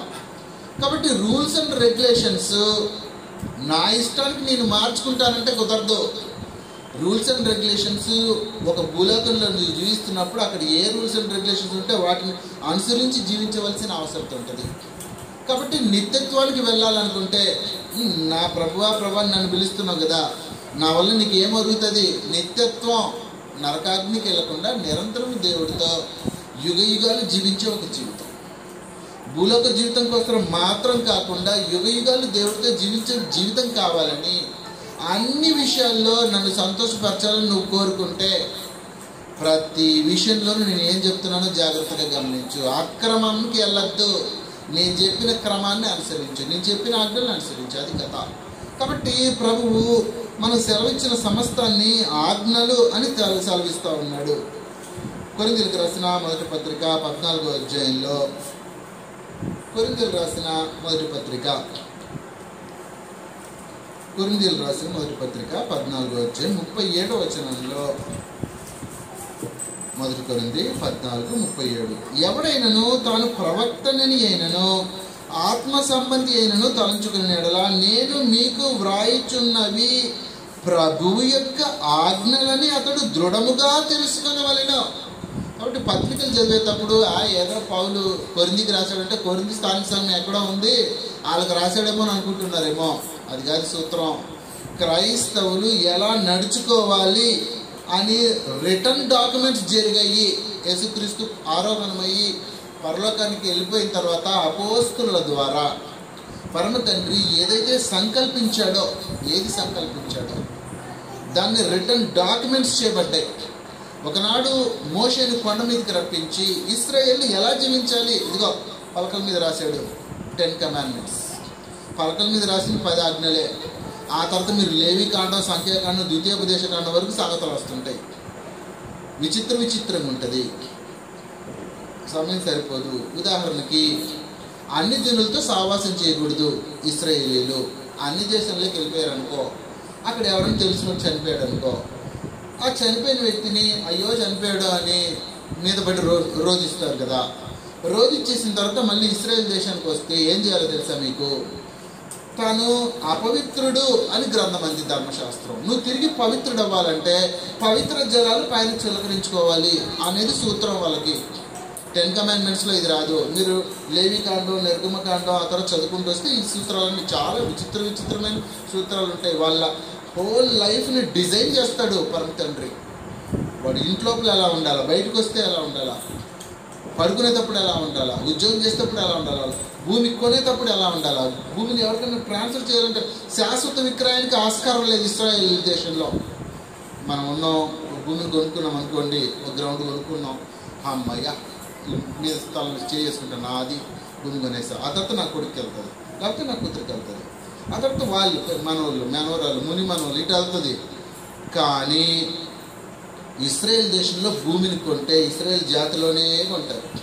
ఫర్ ఎగ్జాంపుల్ రూబేన్ గోత్రానికి సంబంధించిన భూమి ఉందనుకోండి, ఆ భూమిని యూదా గోత్రానికి సంబంధించినవాడు కొనకూడదు. భూమిని శాశ్వత విక్రయం చేయడానికి వీల్లేదు అన్నాడు. అలా ఇశ్రాయేల్ని డిజైన్ చేశాడు పరమ తండ్రి మోషే ద్వారా ధర్మశాస్త్రాన్ని ఇచ్చినప్పుడు. ఆ డిజైనే వేరు, మర్చిపోయిన అవసరంలా. క్రైస్తవుడిగా ఒక క్రీస్తుని వెంబడించే వాళ్ళ డిజైన్ వేరేగా ఉంటుంది. వాళ్ళు శనివారం ఆరాధన చేస్తే మనం ఆదివారం ఆరాధన చేస్తాం. మీకు అర్థమవుతుందో లేదో? వాళ్ళు ఆరాధనకి యెరూషలేముకి వెళ్తే మనం భూమి మీద ఎక్కడైనా ఆరాధన చేస్తాం. బోల్డంత తేడా ఉంటుంది. వాళ్ళు పాప పరిహారత బలి కావాలంటే బాబు కోడిని తీసుకో అంటారు, పావురాన్ని తీసుకో అంటారు, వెళ్తారు దాని బలికి, నరుకుతారు, రక్తాన్ని చిట్లు ఇస్తుంటారు. మనకు అవసరంలా. ఎక్కడున్నా ఆ స్థలంలో పరమ తండ్రిని మొరపెడితే చాలు, క్రీస్తు రక్త ప్రోక్షణ వస్తుంటుంది. కాబట్టి డిజైన్ మారిపోయింది, దాన్ని గుర్తించాలా. ఆ డిజైన్లో ధర్మశాస్త్ర ప్రకారం ఉండే మనిషి వేరు, క్రీస్తుని వెంబడిస్తున్న మనిషి వేరు. ఈ డిజైన్లో నువ్వు ఎక్కడ అతుకుపడుతున్నావు అనేది పరీక్షించుకోవాల్సిన అవసరం ఉంది. కాబట్టి మోషే ద్వారా పరమ తండ్రి సెలవిచ్చిన మాట ఏంటంటే, నేను నా వెంట ఒక ప్రవక్తను తీసుకొస్తా, అతను వచ్చినప్పుడు అతను ఏం చెప్తే అన్ని విషయాల్లో మీరు అదే చేయాలా. శనివారం కాదు ఆదివారం ఆరాధన తినమంటాడు, మార్చుకో. మీకు అర్థమవుతుందా లేదా? ఇప్పటికీ యూద జాతుల నుంచి క్రైస్తవులైన వాళ్ళు విశ్రాంతి దినాన్ని శనివారం పాటించరు, ఆరాధన చేస్తుంటారు ఆదివారం. క్రైస్తవులైన వాళ్ళు ఉన్నారు, యూదుల్లో నుంచి క్రైస్తవులైన వాళ్ళు ఉన్నారు. అవ్వకుండా యూద జాతిలో ధర్మశాస్త్రం అనుసరిస్తున్న వాళ్ళు కూడా ఉన్నారు. కాబట్టి పరమ తండ్రి ఏం కోరుకుంటే అన్ని విషయాల్లో మార్పులు వచ్చాయా, దాన్ని పరీక్షించుకోవాల్సిన అవసరం ఉంది. దీంట్లో ప్రాముఖ్యంగా ఇంకొక లేఖనాన్ని చూసుకుందాం.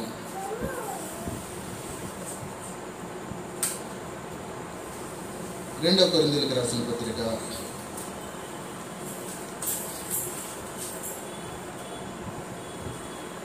2 కొరింథీయులకు రాసిన పత్రిక 2 కొరింథీ 9వ అధ్యాయం 7-8 వచనాలు. సనుగు కొనకయు బలవంతముగా కాకయు ప్రతివాడు తన హృదయంలో నిశ్చయించుకొనిన ప్రకారం ఇవ్వలేను. దేవుడు ఉత్సాహంగా ఇచ్చువాన్ని ప్రేమించును, మరియు అన్నిటి యందు ఎల్లప్పుడూ మీలో మీరు సర్వసమృద్ధి గలవారై ఉత్తమమైన ప్రతికారం చేయుటకు దేవుడు మీ ఎడల సమస్త విధములైన కృపను విస్తరింపజేయగలడు. మీకు అర్థమవుతుందా లేదా? అంటే ఇచ్చే విషయంలో సూత్రాన్ని మారుస్తున్నాడు. ప్రతివాడు తన హృదయంలో నిశ్చయించుకున్న ప్రకారం అనే సూత్రాన్ని తీసుకొచ్చాడు. బాగా వినాలా. ధర్మశాస్త్ర ప్రకారం ఒక మనిషిని నిలబెడితే నీ 10% నీరా అన్నాడు. యేసుక్రీస్తుని వెంబడిస్తున్న ఒక మనిషి ఉన్నాడు, ఇతనికి ఏం చెప్పాడంటే నువ్వు నీ హృదయంలో నిశ్చయించుకున్నట్టు ఇయ్యి అన్నాడు. కాబట్టి గుర్తించవలసిన విషయం ఏంటంటే డిజైన్ మారిపోయింది. డిజైన్ క్రైస్తవుడి యొక్క డిజైన్కి, ధర్మశాస్త్రాన్ని అనుసరిస్తున్న వారి డిజైన్కి తేడా కనిపిస్తుంటుంది. కాబట్టి ఈ తేడాను గ్రహించాలంటే చాలా ప్రాముఖ్యంగా తేడాను అనుసరించి జీవించడానికి పౌలు హెచ్చరికలు చేస్తున్నాడు. చూడండి, 1 కొరింథీయులకు రాసిన పత్రిక 1 కొరింథీ 9వ అధ్యాయము 1 కొరింథీ 9వ అధ్యాయము 1 కొరింథీ 9వ అధ్యాయము 25, 26, 27 వచనాల్లో 1 కొరింథీ 9వ అధ్యాయము 25, 26, 27 వచనాల్లో మరియు 10 మంది పోరాడు ప్రతివాడు అన్ని విషయములందు మితముగా ఉండెను. వారు క్షయమగు కిరీటమును పొందుటకును మనమైతే అక్షయమగు కిరీటమును పొందుటకును మితముగా ఉన్నాము. కాబట్టి నేను గురి చూడని వాళ్ళ పరిగెత్తవాడని కాను, గాలికి కొట్టినట్టు నేను పోట్లాడలేదు. కానీ ఒకవేళ ఇతరులకు ప్రకటించిన తర్వాత నేనే భ్రష్టుని అయిపోదునేమోనని నా శరీరమును నలుగు కొట్టి దాన్ని లోపరుచుకొనుచున్నాను అంటున్నాడు. కాబట్టి అన్ని విషయములలో ఎలా ప్రాక్టీస్ చేశాడంటే అన్ని విషయంలో మితంగా ఉన్నాడంట అపోస్తలుడైన పౌలు. ఏదో కొన్ని విషయాల్లో మాత్రం కాదు, ప్రతి విషయంలోనూ ప్రాక్టీస్ చేశాడు.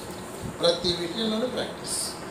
ఇదే విషయాన్ని 1 కొరింథీ 11వ అధ్యాయంలో అపోస్తలుడైన పౌలు తన స్టేట్మెంట్ని సేమ్ రిపీట్ చేస్తున్నాడు. ఇదే విషయాన్ని అక్కడ 11లో కూడా మాట్లాడుతున్నాడు.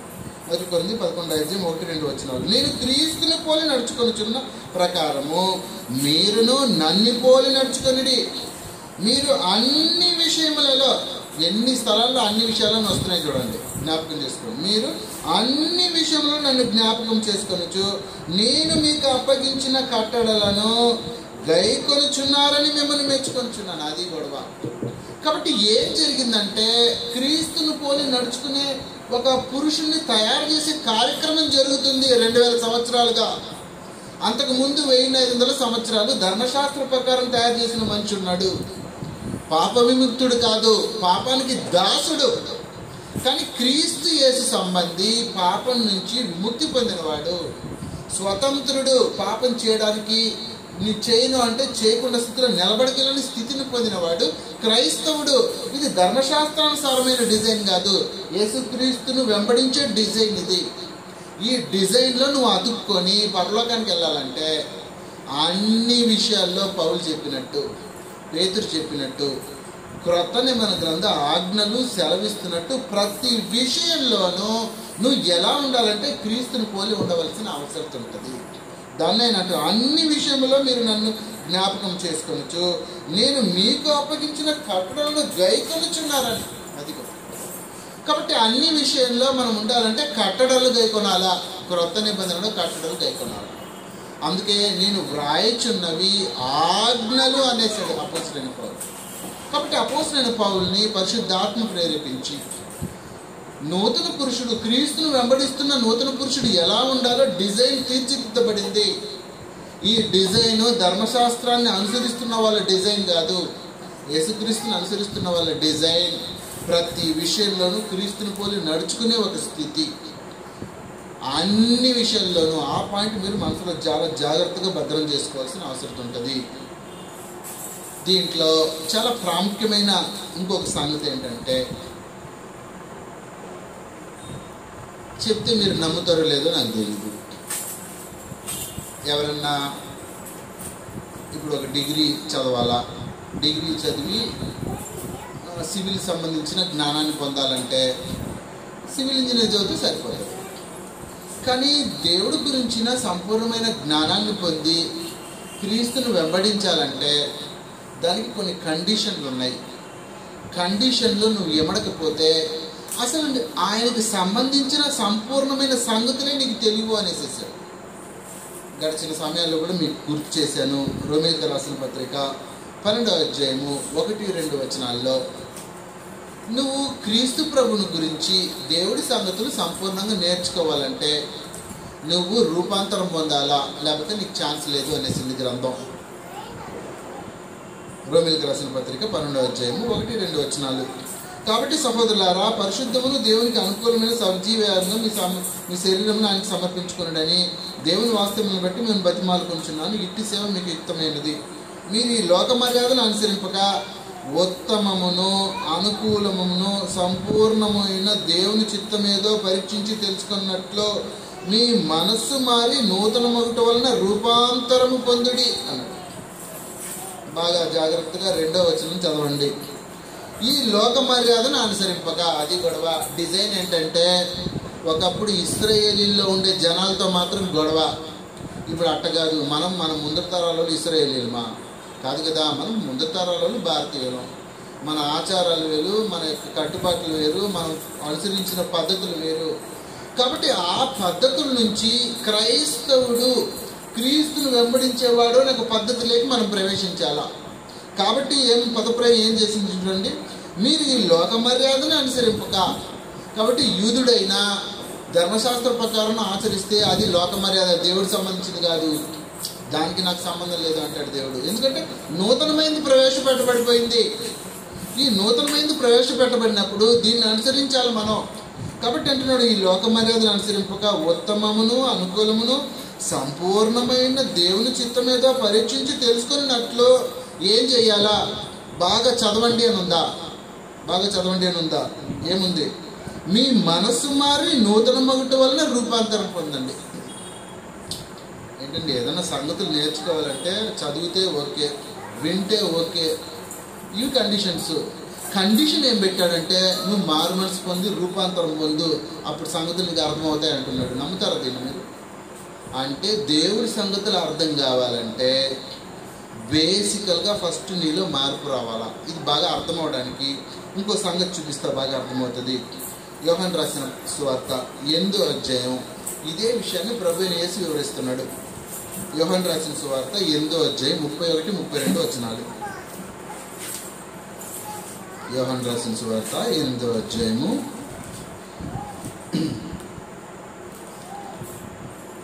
31. కాబట్టి యేసు తనను నమ్మిన యూదులతో, మీరు నా వాక్యమందు నిలిచిన వారైతే నిజముగా నాకు శిష్యులయ్యుండి సత్యమును గ్రహించెదరు. బాగా వినండి, మీరు నా వాక్యమందు నిలిచిన వారైతే, ఫస్ట్ కండిషన్ ఏంటంటే మీరు నా వాక్యంలో నిలవాలా. నా వాక్యమందు మీరు నిలిచిన వారైతే నిజముగా నాకు శిష్యులయ్యుండి సత్యమును గ్రహించెదరు. ఎప్పుడు? వాక్యమందు నిలిస్తే సత్యాన్ని గ్రహిస్తారు. అప్పుడు ఏం జరుగుతుందో 32లో మాట్లాడుతున్నాడు. అప్పుడు సత్యము మిమ్మల్ని స్వతంత్రులుగా చేయనని చెప్పాను. మీకు అర్థమవుతుందా? కండిషన్ ఏంటంటే ఫస్ట్ వాక్యంలోకి రావాలా, వాక్యంలో నువ్వు నిలువు, వాక్యంలో నిలబడాలా. వాక్యంలో నిలబడితే అప్పుడు సత్యాన్ని గ్రహిస్తావు. ఇప్పుడు మీరు రోమా పత్రికను మీరు జ్ఞాపకం చేసుకోండి. రూపాంతరం పొందితే మళ్ళీ ఇప్పుడు వచ్చేసేద్దాం, రోమకు వస్తాం, అప్పుడు మీకు ఇంకా క్లారిటీ వస్తుంది. రోమేలకు 12వ అధ్యాయంలో 2వ వచనంలో, మీరు ఈ లోక మర్యాదను అనుసరింపకుండా సంపూర్ణమైన దేవుని చిత్తం ఏదో పరీక్షించి తెలుసుకున్నట్లు మీ మనస్సు మారి నూతన మగుట వలన రూపాంతరం పొందుడి. రూపాంతరం ఎందుకు పొందాలి? సంపూర్ణమైన దేవుని చిత్తం ఏదో పరీక్షించి తెలుసుకున్నట్లు. ఏం బ్రదరు? దేవుని చిత్తం ఏదో పరీక్షించి తెలుసుకోవాలంటే రూపాంతరం పొందు. నీలో రూపాంతరం, నీ రూపం మారిపోవాలా. నీలో రూపం మారిపోయి నువ్వు నూతన పురుషుడిగా సృష్టింపబడుతుంటే, అంటే సత్యాన్ని విని, ఆయన వాక్యాన్ని విని ఫస్ట్ వాక్యంలో నిలబడాల. వాక్యంలో నువ్వు నిలబడితే అప్పుడు ఏమవుతుందంటే నువ్వు సత్యాన్ని గ్రహిస్తావు. సత్యాన్ని గ్రహిస్తే సత్యం నిన్ను స్వతంత్రునిగా చేస్తుంది. ఇది కండిషన్ ప్రభు చెప్పింది. కాబట్టి దాన్నే రోమపత్రికలో రిపీట్ చేస్తున్నాడు. సంపూర్ణమైన దేవుని చిత్తం ఏదో పరీక్షించి తెలుసుకున్నట్లు మీ మనస్సు మారి నూతన మగుట వల్ల రూపాంతరం పొందింది. అంటే దేవుని చిత్తం ఏదో పరీక్షించి తెలుసుకోవాలంటే ఫస్ట్ రూపాంతరం కావాలా. ఇది కండిషన్. అంటే వాక్యాన్ని ప్రాథమికంగా ఫస్ట్ వింటాం.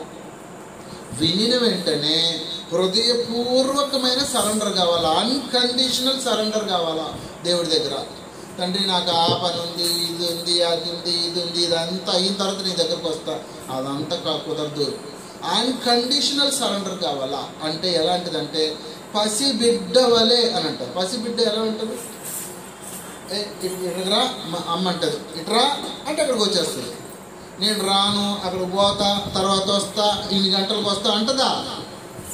తల్లిదండ్రులు పిలిస్తే వెంటనే వస్తుంది. నన్ను అది ఆ పని చేయంటే చేస్తుంది. నన్ను చాక్లెట్ తీసుకురా తీసుకురా అంటే పిల్లలు ఎంత కళ్ళు మూసుకొని తల్లిదండ్రులు ఏది చెప్తే గుడ్డిగా చేస్తుంటారు. అది అన్కండిషనల్ సరెండర్. అంటే మీరు పసిబిడ్డల వంటి వారైతేనే రాజ్యంలో ప్రవేశిస్తారని అది కండిషన్ పెట్టి. కాబట్టి ఎలాంటి స్థితి అంటే నా ప్రభు ఏది చెప్తే అదే, ఇంకా ఎక్స్ట్రాలు పోయే పరిస్థితి ఉండదు. మీకు అర్థమవుతుందో లేదు? నా ప్రభు ఏం చెప్తే అదే, ఆయన ఏది కోరుకుంటే అన్ని విషయాల్లో అదే. కాబట్టి ఈ విషయంలో మీరు జాగ్రత్త పడండి. అన్ని విషయాలలో ప్రభు సెలవిస్తున్నట్టు నేనున్నానా పరీక్షించుకుందాం. ఏదన్నా విషయాల్లో కొరతలు ఉంటే మార్చుకుందాం. తెలుసుకోలేని కొన్ని సంగతులు ఉంటే తెలుసుకోవడానికి ప్రయత్నాలు చేద్దాం. కాబట్టి గ్రంథం చాలా అద్భుతమైంది. విద్యా విహీనులు గ్రంథాన్ని సరిగ్గా తెలుసుకోవడానికి ఆస్కారం ఉండదని గ్రంథం మాట్లాడేసింది. మనకు అందరికీ తెలిసిన లేఖనే కదా, ముగిచేసుకుందాం, సమయం అయిపోయింది. కాబట్టి విద్యా విహీనులు పేతురు రాసిన 2వ పత్రికలో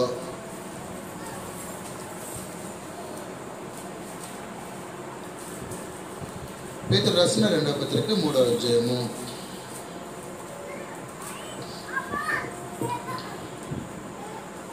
15వ వచనం నుంచి 15-16 వచనాల్లో పేతురు అపోస్తలుడైన పౌలు గురించి విట్నెస్ ఇస్తున్నాడు.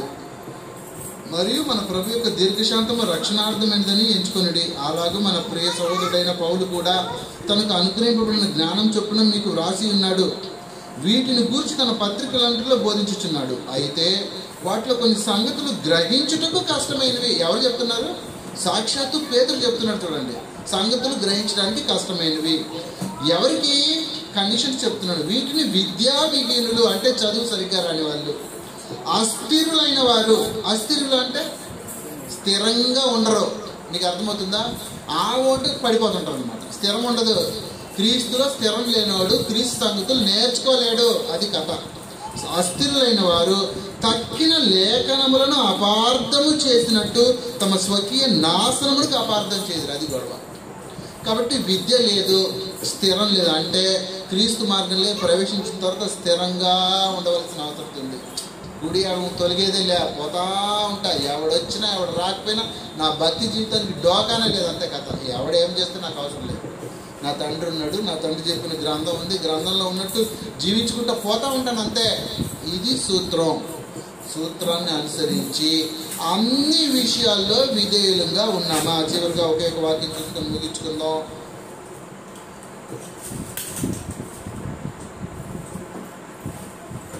కొలస్సీయులకు రాసిన పత్రిక 3వ అధ్యాయము. అదే ఉద్దేశము, రూపాంతరం చెందితేనే చిత్తం తెలుస్తుందని బ్రహ్మపత్రికలో చదువుతాం.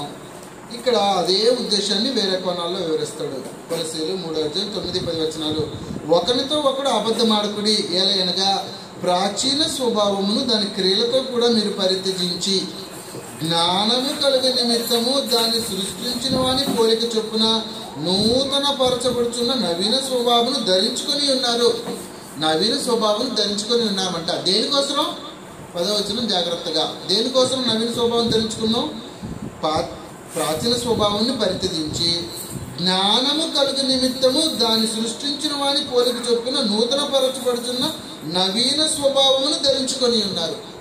ప్రాచీన స్వభావాన్ని వదులుకొని జ్ఞానం కలగడానికి నూతన స్వభావాన్ని ధరించుకొని ఉన్నారు అనేది మాట్లాడుతున్నాడు. కంటెంట్ అది, సంగతి అది.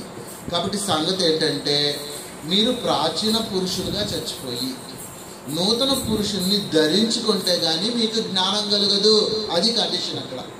కాబట్టి వాక్యమందు నిలవాలి. ఫస్ట్ వాక్యాన్ని వింటే అన్కండిషనల్ సరెండర్, అది దేవుడు కోరుకునేది. అలా ఎవరైతే హృదయపూర్వకంగా చిన్న పిల్లల్లాగా 100% సరెండర్ అవుతారో పరమ తండ్రి వాళ్ళని తాకుతుంటాడు. ఈ బిడ్డ నాకు విధేయుడుగా ఉన్నాడు, ఇతనికి సంపూర్ణమైన సంగతులు నేర్పించాలి అనుకుంటాడంట. అది విషయం. రూపాంతరం పొందితే సంపూర్ణమైన చిత్తాన్ని గ్రహిస్తావు, రూపాంతరం పొందితే సంపూర్ణమైన జ్ఞానాన్ని గ్రహిస్తావు. అప్పుడు సత్యము నిన్ను స్వతంత్రునిగా చేస్తుంది. అంటే పాప విముక్తుడు అయిపోతుంటావు. పాపానికి బానిస కాదు మనం. క్రీస్తు మార్గం అంటే క్రీస్తును పోలిన మనుషులను తయారు చేసే క్రీస్తు మార్గం 2000 సంవత్సరాలకు ముందు భూమి స్టార్ట్ అయింది. ఇది ఈ మార్గంలో డిజైన్ ఎలా ఉంటుందంటే క్రీస్తును పోలి మనుషులు తయారైపోతుంటారు. ఆ డిజైన్ని నేర్చుకోవడంలో సమస్యలు ఉన్నాయి, గ్రంథాన్ని పరీక్షించడంలో సమస్యలు ఉన్నాయి. కాబట్టి ఇన్ని తెగలు, ఇన్ని గొడవలు అన్నీ. ఎవరి సంగతి ఎట్టపోతే మనకేంటి? మన సంగతి, మనం ఆలోచించవలసిన సంగతి ఏంటంటే, నేను క్రీస్తు ప్రభు డిజైన్లో కరెక్ట్గా ఉన్నానా?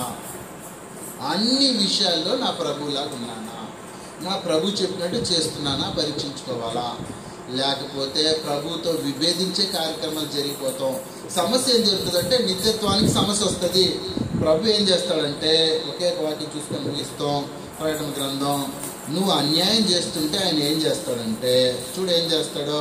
ప్రకటన గ్రంథం 22వ అధ్యాయము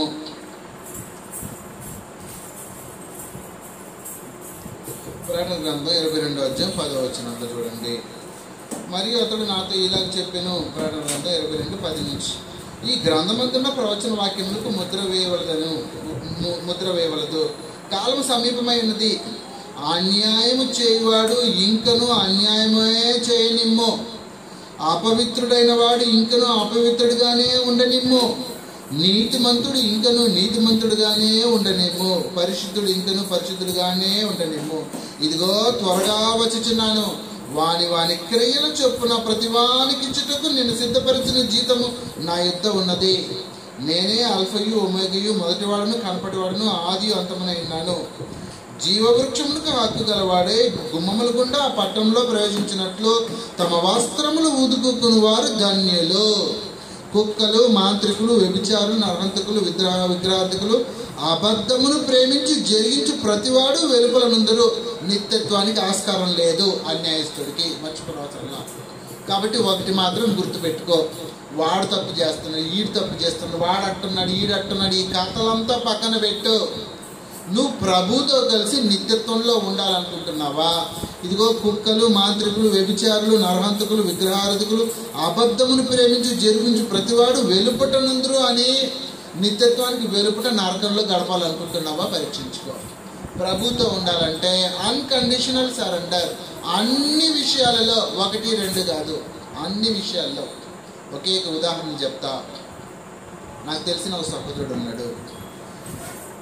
చదివిన కాలేజు ఆల్మోస్ట్ మన చెన్నైలో టాప్ మోస్ట్ యూనివర్సిటీ. దాంట్లో తను చదివిన దీంట్లో ప్రతి దీంట్లోనూ 75% నుంచి 90% ఒక్కొక్క సబ్జెక్టులోని మార్క్స్. క్యాంపస్ ఇంటర్వ్యూలోనే ఒక పెద్ద కంపెనీలో ఉద్యోగం వచ్చేసేసింది. నెలకి 1.5 లక్షల ప్యాకేజ్, అంటే సంవత్సరానికి ప్యాకేజ్ ఇస్తారు, 16 లక్షల ప్యాకేజ్. ఉద్యోగం జాయిన్ అయిపోయిన తర్వాత జాయిన్ అయ్యే రోజు ఒక కండిషన్, ఒక అగ్రిమెంట్లో సంతకం తీసుకున్నారు. ఏంటంటే మా రూల్స్ అండ్ రెగ్యులేషన్స్ ప్రకారం నువ్వు లేకపోతే ఎప్పుడైనా నేను ఉద్యోగం నుంచి పీకి పక్కన పెడతాం. ఇదే డీసెంట్గా రాస్తారు, నేను కొద్ది కఠినమైన పదప్రయాలు పెడుతున్నా. ఎప్పుడైనా నీ ఉద్యోగానికి గ్యారంటీ లేదు, మా నామ్స్ ప్రకారం నువ్వు లేకపోతే నేను ఉద్యోగం నుంచి ఎప్పుడైనా తీసేయచ్చు అని రాశారు. ట్రైనింగ్ ఇచ్చారు, ఉద్యోగం చేయమన్నారు. 3 నెలలు గడిచింది. మనోడికి కొద్దిగా దూర్స్ ఎక్కువ. అక్కడ ఉండే రూల్స్, చిన్న చిన్న రూల్స్ని బ్రేక్ చేస్తున్నాడు. ఏం లేదు, 9:30కి ఆఫీస్కి వెళ్ళమంటే 10:30కి వెళ్తాడు. ఫస్ట్ మెమో ఇచ్చారు, సెకండ్ మెమో ఇచ్చారు, థర్డ్ మెమో ఇచ్చారు. చెప్తే నమ్ముతారో లేదో, ఎంత క్యాపబుల్ పర్సన్ అయినా 4th మెమోలో సీట్ చింపి ఇంటికి పంపించారు. మంచి సమర్థుడే, బాగా చేస్తున్నాడు వర్క్, ప్రాజెక్ట్లో అద్భుతంగా పర్ఫార్మెన్స్ ఇచ్చాడు. కానీ కంపెనీ రూల్స్కి నువ్వు ఒబే అవ్వట్లేదు అనే రీజన్ చూపించి ఉద్యోగం నుంచి తీసి బయట పంపించేసేసారు. ఇది ఎంత యథార్థంగా సర్వసాధారణంగా భూమిలో జరుగుతూ ఉంటుంది. ఆశ్చర్యకరమైన విషయమే కాదు. మన ఇంట్లో పిల్లలు ఉంటారు, పొద్దున నాన్న ఉద్యోగానికి వెళ్తున్నప్పుడు ఒక 2 పనులు చెప్పాడు. ఇంటికి వచ్చిన తర్వాత 2 పనులు చేయకుండా ఒకటే చేసాను డాడీ, ఒకటి చేయండి డాడీ అన్నాడు అనుకో, డాడీకి ఎట్లుంటుంది, ఏరా ఏం సంగతి నీది అంటాడా లేదా? కాబట్టి పరమ తండ్రి భూలోకంలో కుటుంబ వ్యవస్థను ఇస్తే మన పిల్లలు మనం చెప్పిన ప్రతి మాటకి విధేయులుగా ఉండాలనే ఆలోచన మనకు వస్తున్నప్పుడు తండ్రి మనకు అనుగ్రహిస్తున్న ప్రతి విషయంలోనూ విధేయతను కోరుకోవడంలో తప్పేముంది? దేవుడు ప్రతి విషయంలోనూ మన దగ్గర విధేయతను చూస్తాడు. విధేయత కనపరచడమే తండ్రికి మనం చూపించే ప్రప్రదమైన విషయం. ఆ విధేయత లేకపోతే దేవుడు తన వారుగా మనల్ని కొలవడు. కాబట్టి అన్ని విషయాల్లో ప్రభువుని సంతోషపెట్టడానికి ప్రయత్నం చేయాలని కోరుకుంటూ మిమ్మల్ని హెచ్చరిస్తూ నన్ను హెచ్చరించుకుంటూ ముగిస్తున్నాను. అని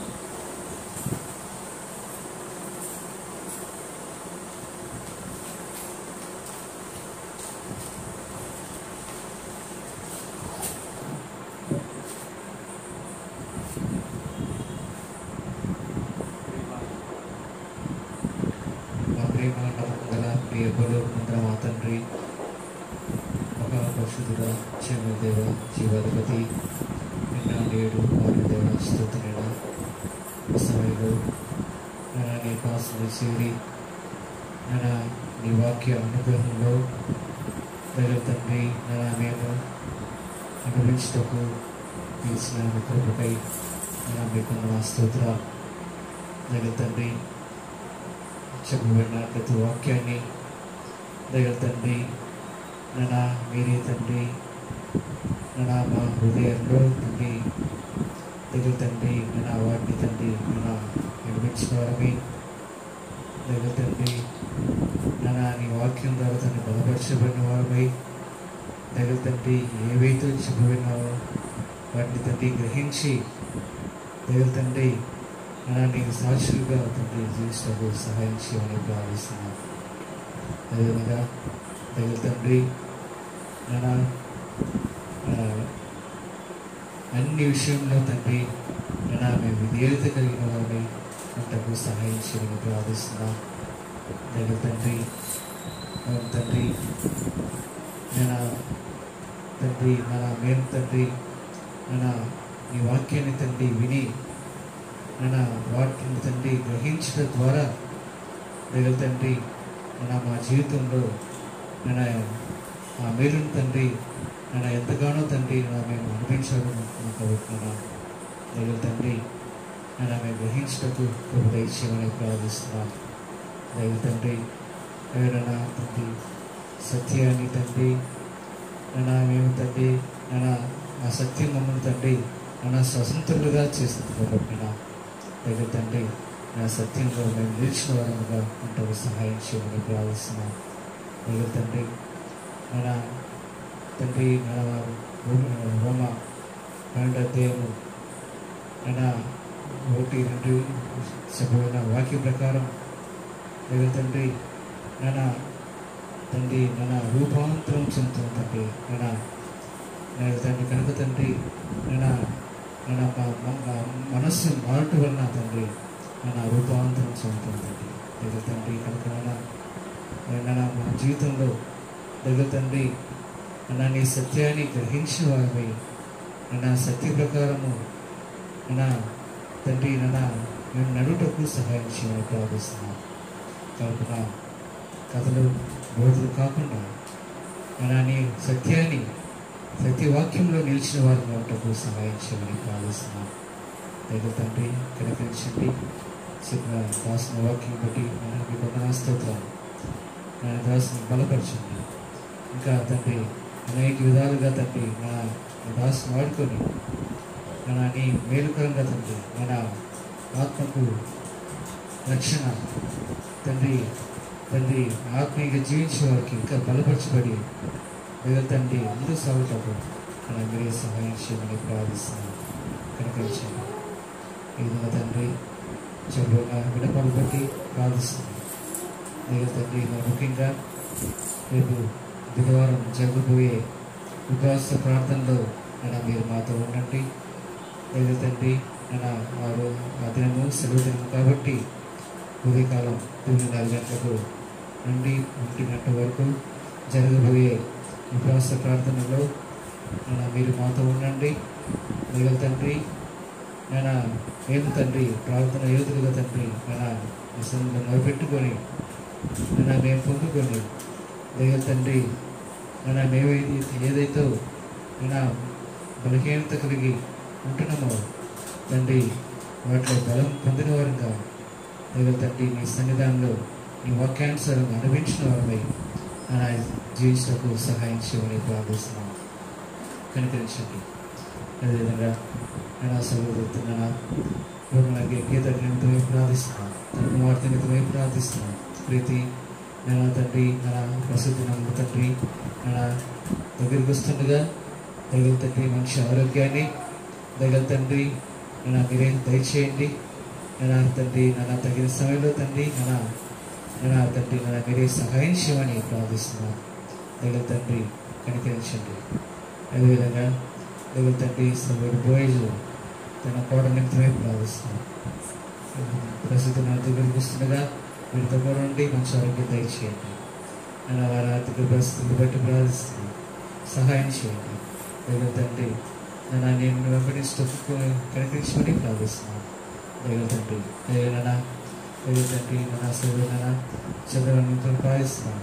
దగ్గర తండ్రి తన ప్రభుత్వం నుండి విడిపింపబడి దగ్గర తండ్రి నేను వెంబడించటకు నీ సన్నిధానికి ఉంచటకు మీరు నడిపించండి, సహాయం చేయండి. కుటుంబం తండ్రి ఆర్థిక పరిస్థితులలో ఇబ్బందులు ఉంటున్నాను. దగ్గర తండ్రి సహాయం చేయండి. దగ్గర తండ్రి ఆదరించి దేవుడు, కనికరించి దేవుడు, లేవనెత్తి దేవుడు కాబట్టి మీరు సహాయం చేయండి. తండ్రి కుమార్తె వీళ్ళు వేసినట్టు ప్రార్థిస్తున్నాను. దగ్గర తండ్రి నడిపించినందుకు స్తోత్రాలు. తన భర్త నిమిత్తమే ప్రార్థిస్తున్నాను. వచ్చిన మనం దయచేయండి. దగ్గర తండ్రి సహాయం చేయండి. వారికి ఏ అవసరతలు ఉంటున్నావో మీరే తీర్చండి. దగ్గర తండ్రి కనికరించండి. ఏమి ఉన్న లేకున్నప్పటికీ నీకు సాక్షిగా జీవిస్తూ సహాయం చేయండి. దగ్గర తండ్రి ఈ లోకంలో నేను నమ్మిన బిడ్డలు తొలగాల్సినాను. ఎప్పుడైతే నేను నమ్ముకుంటారో నీ కొరకు జీవిస్తారో వారిని తండ్రి దగ్గర తండ్రి వారిని తండ్రి మీరు తొలగవస్తారు. కనికరించండి. అదేవిధంగా సభ్యుడు తండ్రి మత ఎంతో ప్రార్థిస్తున్నాను. దగ్గర తండ్రి పరిభ్రమ స్వస్థ కొరకు ప్రార్థిస్తున్నాను. దగ్గర తండ్రి కుమారుడు దగ్గర తండ్రి రక్షణ అనుభవం కలిగి నీ సన్నిధిలో తండ్రి కొరకు సాక్షి జీవిస్తూ నడిపించమని సహాయం చేయమని ప్రార్థిస్తున్నాను. దగ్గర తండ్రి ఈ విధంగా దేవునితో ప్రార్థిస్తున్నాను. కుటుంబం నడిపించండి. తండ్రి గృహానందం ఇంకా తండ్రి చుట్టుపక్కల స్నేహితులు ఇంకా తండ్రి చుట్టుపక్కల ఉంటున్న వారందరి నిమిత్తమే ప్రార్థిస్తున్నాం. నాన్న మీరే సహాయం చేయండి. నాన్న వారి యొక్క హృదయాంతం ఎరిగిన దేవుడు, నాన్న ఎవరి అవసరతలు తండ్రి, నాన్న వారికి తండ్రి, నాన్న మీరు ఎరిగిన దేవుడు కట్టినా దేవుడు తండ్రి, మీరే సహాయం చేయండి, మీరే తీర్చండి, కనికరించమని ప్రార్థిస్తున్నాం. నాన్న ప్రతి ఒక్కరికి నాన్న రక్షణ అనుభవం కలిగి జీవించటకు వారి మనస్సు మారి రూపాంతరం పొందటం వల్ల తండ్రి ఈ అనుభవాన్ని తండ్రి కలిగి ఉంటారు కాబట్టి మనస్సు మారుటకు, మనసు మారి నూతన జీవనం కలిగించటకు మీరే సహాయం చేయమని ప్రార్థిస్తున్నాం. కనికరించండి దేవుడు తండ్రి. ఈ లోకంలో తండ్రి మమ్మల్ని ఏర్పరచుకున్నందుకు స్తోత్రాలు. నీ చిత్తాన్ని నెరవేర్చటకు మమ్మల్ని ఏర్పరచుకున్నాం. మరి మేము తండ్రి ప్రభు క్రీస్తు కాదు కానీ మరి నీ చిత్తము ఏదో దాన్ని గ్రహించి ఆ చిత్తం చేసేవారంగా ఉంటకు మీరే సహాయం చేయమని ప్రార్థిస్తున్నాం. కనికరించండి దేవుడు తండ్రి. అవునా తండ్రి, మీరు త్వరగా రాబోతున్నారు. ఎవరు అన్యాయం చేయవారు ఇంకనూ అన్యాయం చేయనివ్వు. వాని క్రియ చొప్పున ప్రతిఫలాన్ని నా దగ్గర ఉన్నదని ప్రకటన 22:8 శ్రేష్ఠితులు. దగ్గర తండ్రి నీకు తండ్రి తగినట్లుగా ఈ భూలోకంలో మేము జీవించటకు సహాయం చేయమని ప్రార్థిస్తున్నాం. అవును తండ్రి, అది భయంకరమైన దినం కాబట్టి ఆ దినం తండ్రి అభ్యంతరము తండ్రి మేము అందరము తప్పించబడిన వారమే.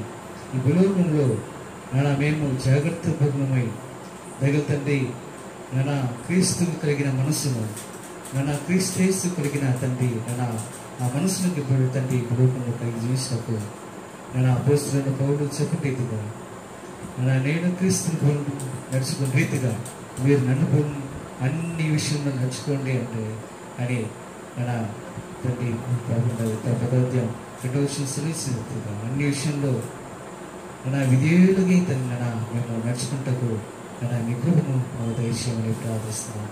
దగ్గర తండ్రి ఈ లోకంలో విధేయత కలిగిన వారిపై దగ్గర తండ్రి నేను చెప్పబడిన వాక్య ప్రకారం తండ్రి మేము జీవించకు మీ కృపను మాకు అనుగ్రహించమని ప్రార్థిస్తున్నాం. నిజంగా తండ్రి ఇక్కడ నుండి మేము వెళ్తుండగా దగ్గర తండ్రి మేము మాతో కూడా ఉండండి. తిరిగి తండ్రి బుధవారము ఉదయకాలం 9:30 గంటలకు మేమందరం తండ్రి కలిసి ఉపవాస ప్రార్థనలో ప్రార్థన సహవాసంలో కలిగి దగ్గర తండ్రి ప్రార్థించినప్పుడు మాకందరికీ సమయాన్ని, ఆసక్తిని మీ కృపను మీరు అనుగ్రహించమని ప్రార్థిస్తూ ఈ సమయాన్ని అంతటి మీ చేతికి అప్పగించుకుంటూ ఈ కొద్ది నిమిషంలో యేసు క్రీస్తు శ్రేష్టమైన అడిగి వినంతో విడుకుంటున్నాం తండ్రి. మన తండ్రి అయిన దేవుని ప్రేమయు ప్రభు అయిన యేసు క్రీస్తు కృప సత్యములో పరిశుద్ధాత్మ యొక్క అన్యోన్య సహవాసంలో ఇప్పుడు నిలబడిన తోడి అందరిలో ఉండడం కాక ఆమేన్.